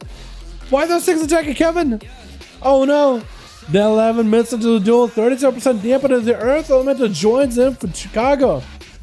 And Elfman is trying to get himself a bit of recovery behind the pillar. Chicago does have a pre-wall, so they can pre-wall big damage out of Elfman. Since he does have wings available, they might be able to make something happen. Elfman does get Seraphim as a random proc stun. Chicago triggers out of it immediately as the wings come out, and maybe can just pressure Elfman. Unless he gets himself Seraphim soon, or not Seraphim, but Chill of Venice, or Shields, or anything. Is getting a lot of resources back. Sunder with Elfman with the stun to follow. Whoa! Chicago does end up taking him down. Took him a little bit of time working him down, but does get him. Not completely out of the game. Big leads to a Mizarus just to catch up to Chicago. Playing out the Fury Warrior. Chicago's gonna have to find a way to consolidate the coolest back out to fighting the Paladin and try to see if they can outmatch the banner. Reckless abandon of Fury Warrior. Chicago just trying to get away. Those goes flashbacks from last duel of last time a Warrior was able to just to completely blast him out. Continue to get executes and Mizarus takes him out. Just absolute rampages on him. Going up versus Mary Jane, who's gonna go for a banner of his own. Also Reckless abandon as well. Mizarus does go for a big self heal. Gonna be a trinket out of Mary Jane for the fear. Zerker's Rage could have been used, but instead used the trinket. I'm not really sure if that was the play. Gonna be Mary Jane bailing out of it. Is gonna get caught up and intercepted by Mary Jane. Reflect is up for Mizarus. Got himself a trinket from behind. No health left at all. Needs a heal somehow. Dies. I think he dies to an auto attack through the wall. My goodness. There was so much damn Krongsu, dude. Absolute monster. Chicago doing whatever they can just take this paladin down. That is so rough. Man, the tankiness of these classes is kind of nuts when you think about it, huh? That's actually insane. Shocked every shaman isn't playing Vesper Totem cheese. Is there something cheesy with the Vesper Totem now, actually? For PvP? Is there cheese? Hold on, I'm interested to see what kind of cheese you're talking about, because normally Vesper Totem is not that good in PvP. I mean, that totem can be killed easily, and also people can walk out of that totem as well, so I wouldn't know. That's crazy, if that's true. Big if true. If there's some kind of cheese in there. Chicago down? Yeah, it took a bit, but Chicago did fight to the very last breath. Hell yeah. Hell yeah, boys. But those I think have been really strong for a long time due to the insane heals. So chat, I do want to see if I can interrupt with Miseru or somebody that has a disarm. Can you please disarm me? I want to see if it's possible for me to use muzzle if I'm disarmed. Real quickly, if somebody has disarm, can you duel me and then disarm me? And I'll try to see if I can interrupt you. I want to see if you need a weapon for muzzle or not. I want to see if that's a thing. I'm legit just interested. Like a monk or a warrior, Zabu, if he wants to disarm me, anybody that has a disarm. Krongzu, you probably have a disarm, right?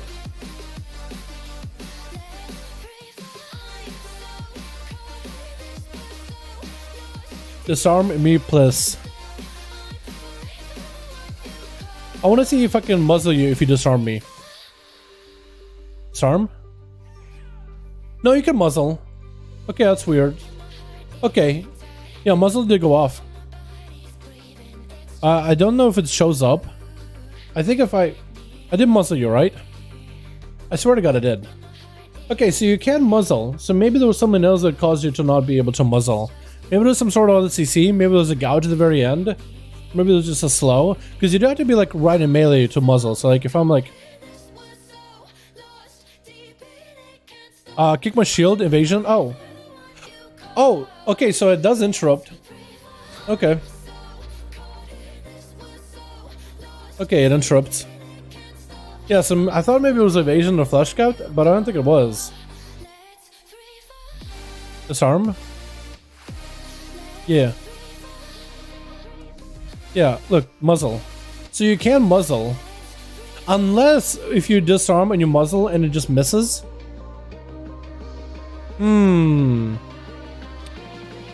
I wonder.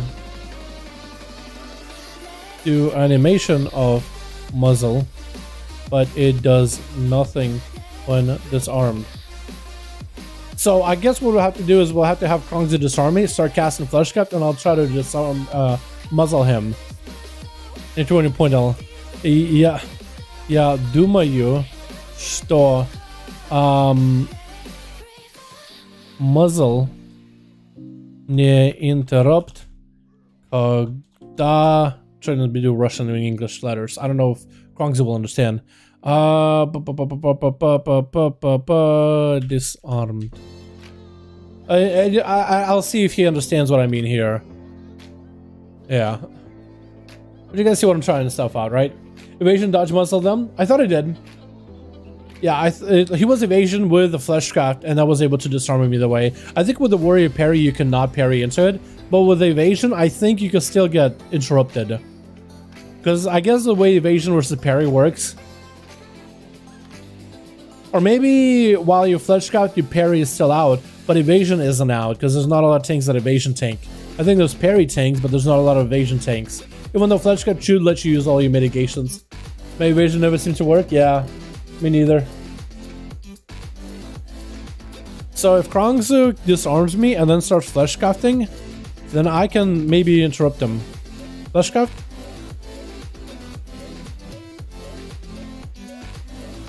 Okay.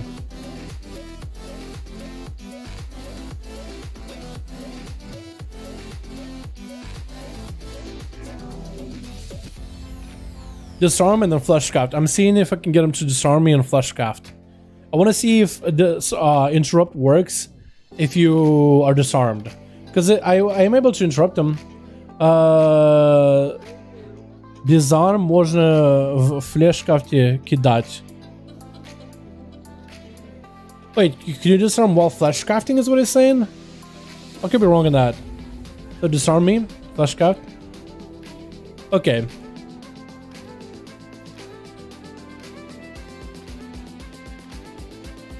Interrupt, confused. Tell him Russian, don't understand. Tell him to use evasion too. So I did try to disarm him while he had evasion with Fleshcraft, and I still was able to interrupt him.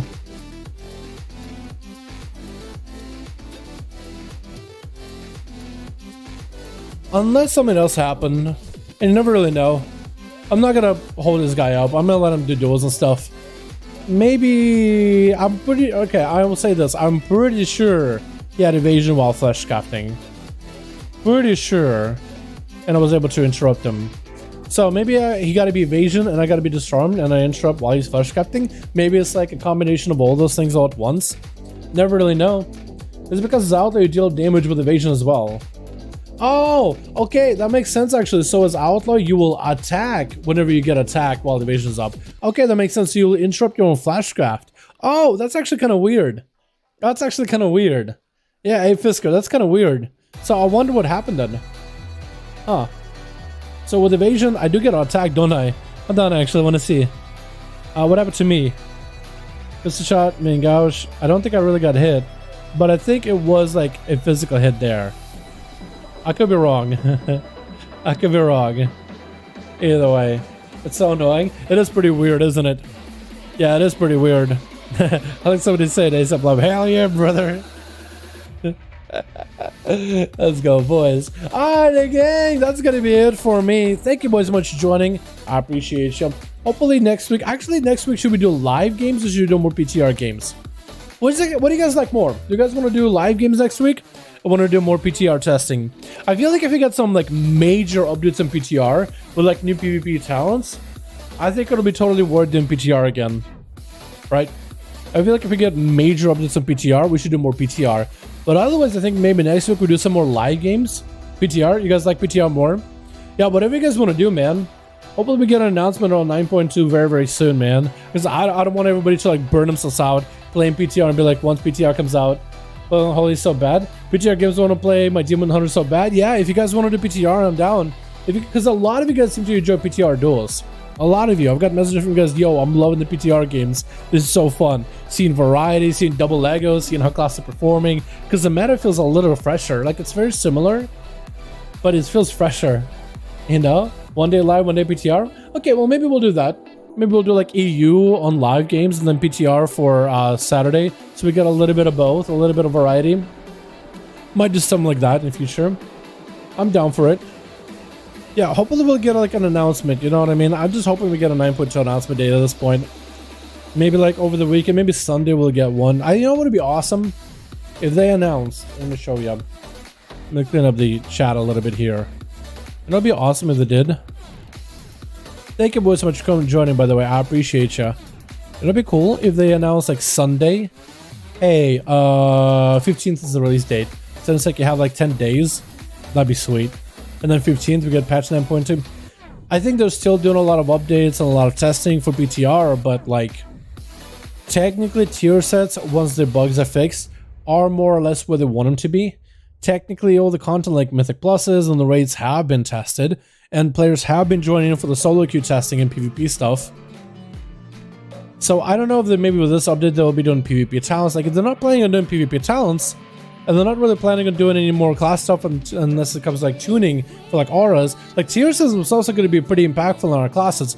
Double Legos are going to be pretty impactful on our classes. I don't think you really need necessarily radical class changes, except for maybe like, you know, stuff like Arcane buffed in PvP maybe for a little bit. Stuff like that. Will PvP Outlaw again? Hell yeah. Definitely. Definitely. I think PvP with Outlaw, because right now the tier set for Outlaw is a little bit broken. I don't know if Krongs experienced it, but like whenever you use Between the Eyes, your next pistol shot proc, it can get eaten up by the proc of your tier set pistol shot. So it can sometimes kind of like be a lot less effective than it's really supposed to be.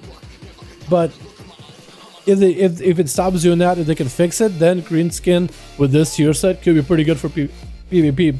Gives a lot more pistol shots, more common points overall, a bit of extra damn. Random Between the Eyes will give you more pistol shot procs. It should make you a lot deadlier as well. But right now, like random procs and pistol shot from the tier set keep consuming the green skin proc and even opportunity proc sometimes. So once they fix that, it could be really, really strong. Like on paper, it's pretty good. But yeah, PTR, alrighty. We'll see. I'll probably ask you guys again like over the week, like Monday, Tuesday, Wednesday, what do you guys want to do for duels? PTR or live, and just kind of get the room. But thank you boys so much for joining. I really do appreciate you guys. Super fun hanging out with all of you. Thank you so much. This was super enjoyable. Thank you boys. I appreciate you. You guys are wonderful, beautiful. Always fun hanging out with you boys.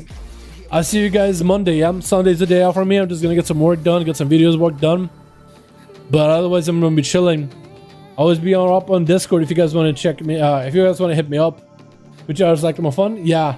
PTR is very fun. Definitely. Joining on alts and stuff. Yeah, you could play alts. You got all the PvP gear chest, all the different legendary stuff. Especially if they do regular like updates. Definitely. Thank you, boys. You guys are wonderful, beautiful. Thanks so much for everybody joining in. If you guys haven't yet, hit the follow or hit the subscribe, hit the bell. If you guys are watching these duels and videos every day anyway, give the stream a thumbs up. I would very much appreciate it. Give the videos a thumbs up. We appreciate it as well. You guys are wonderful, beautiful.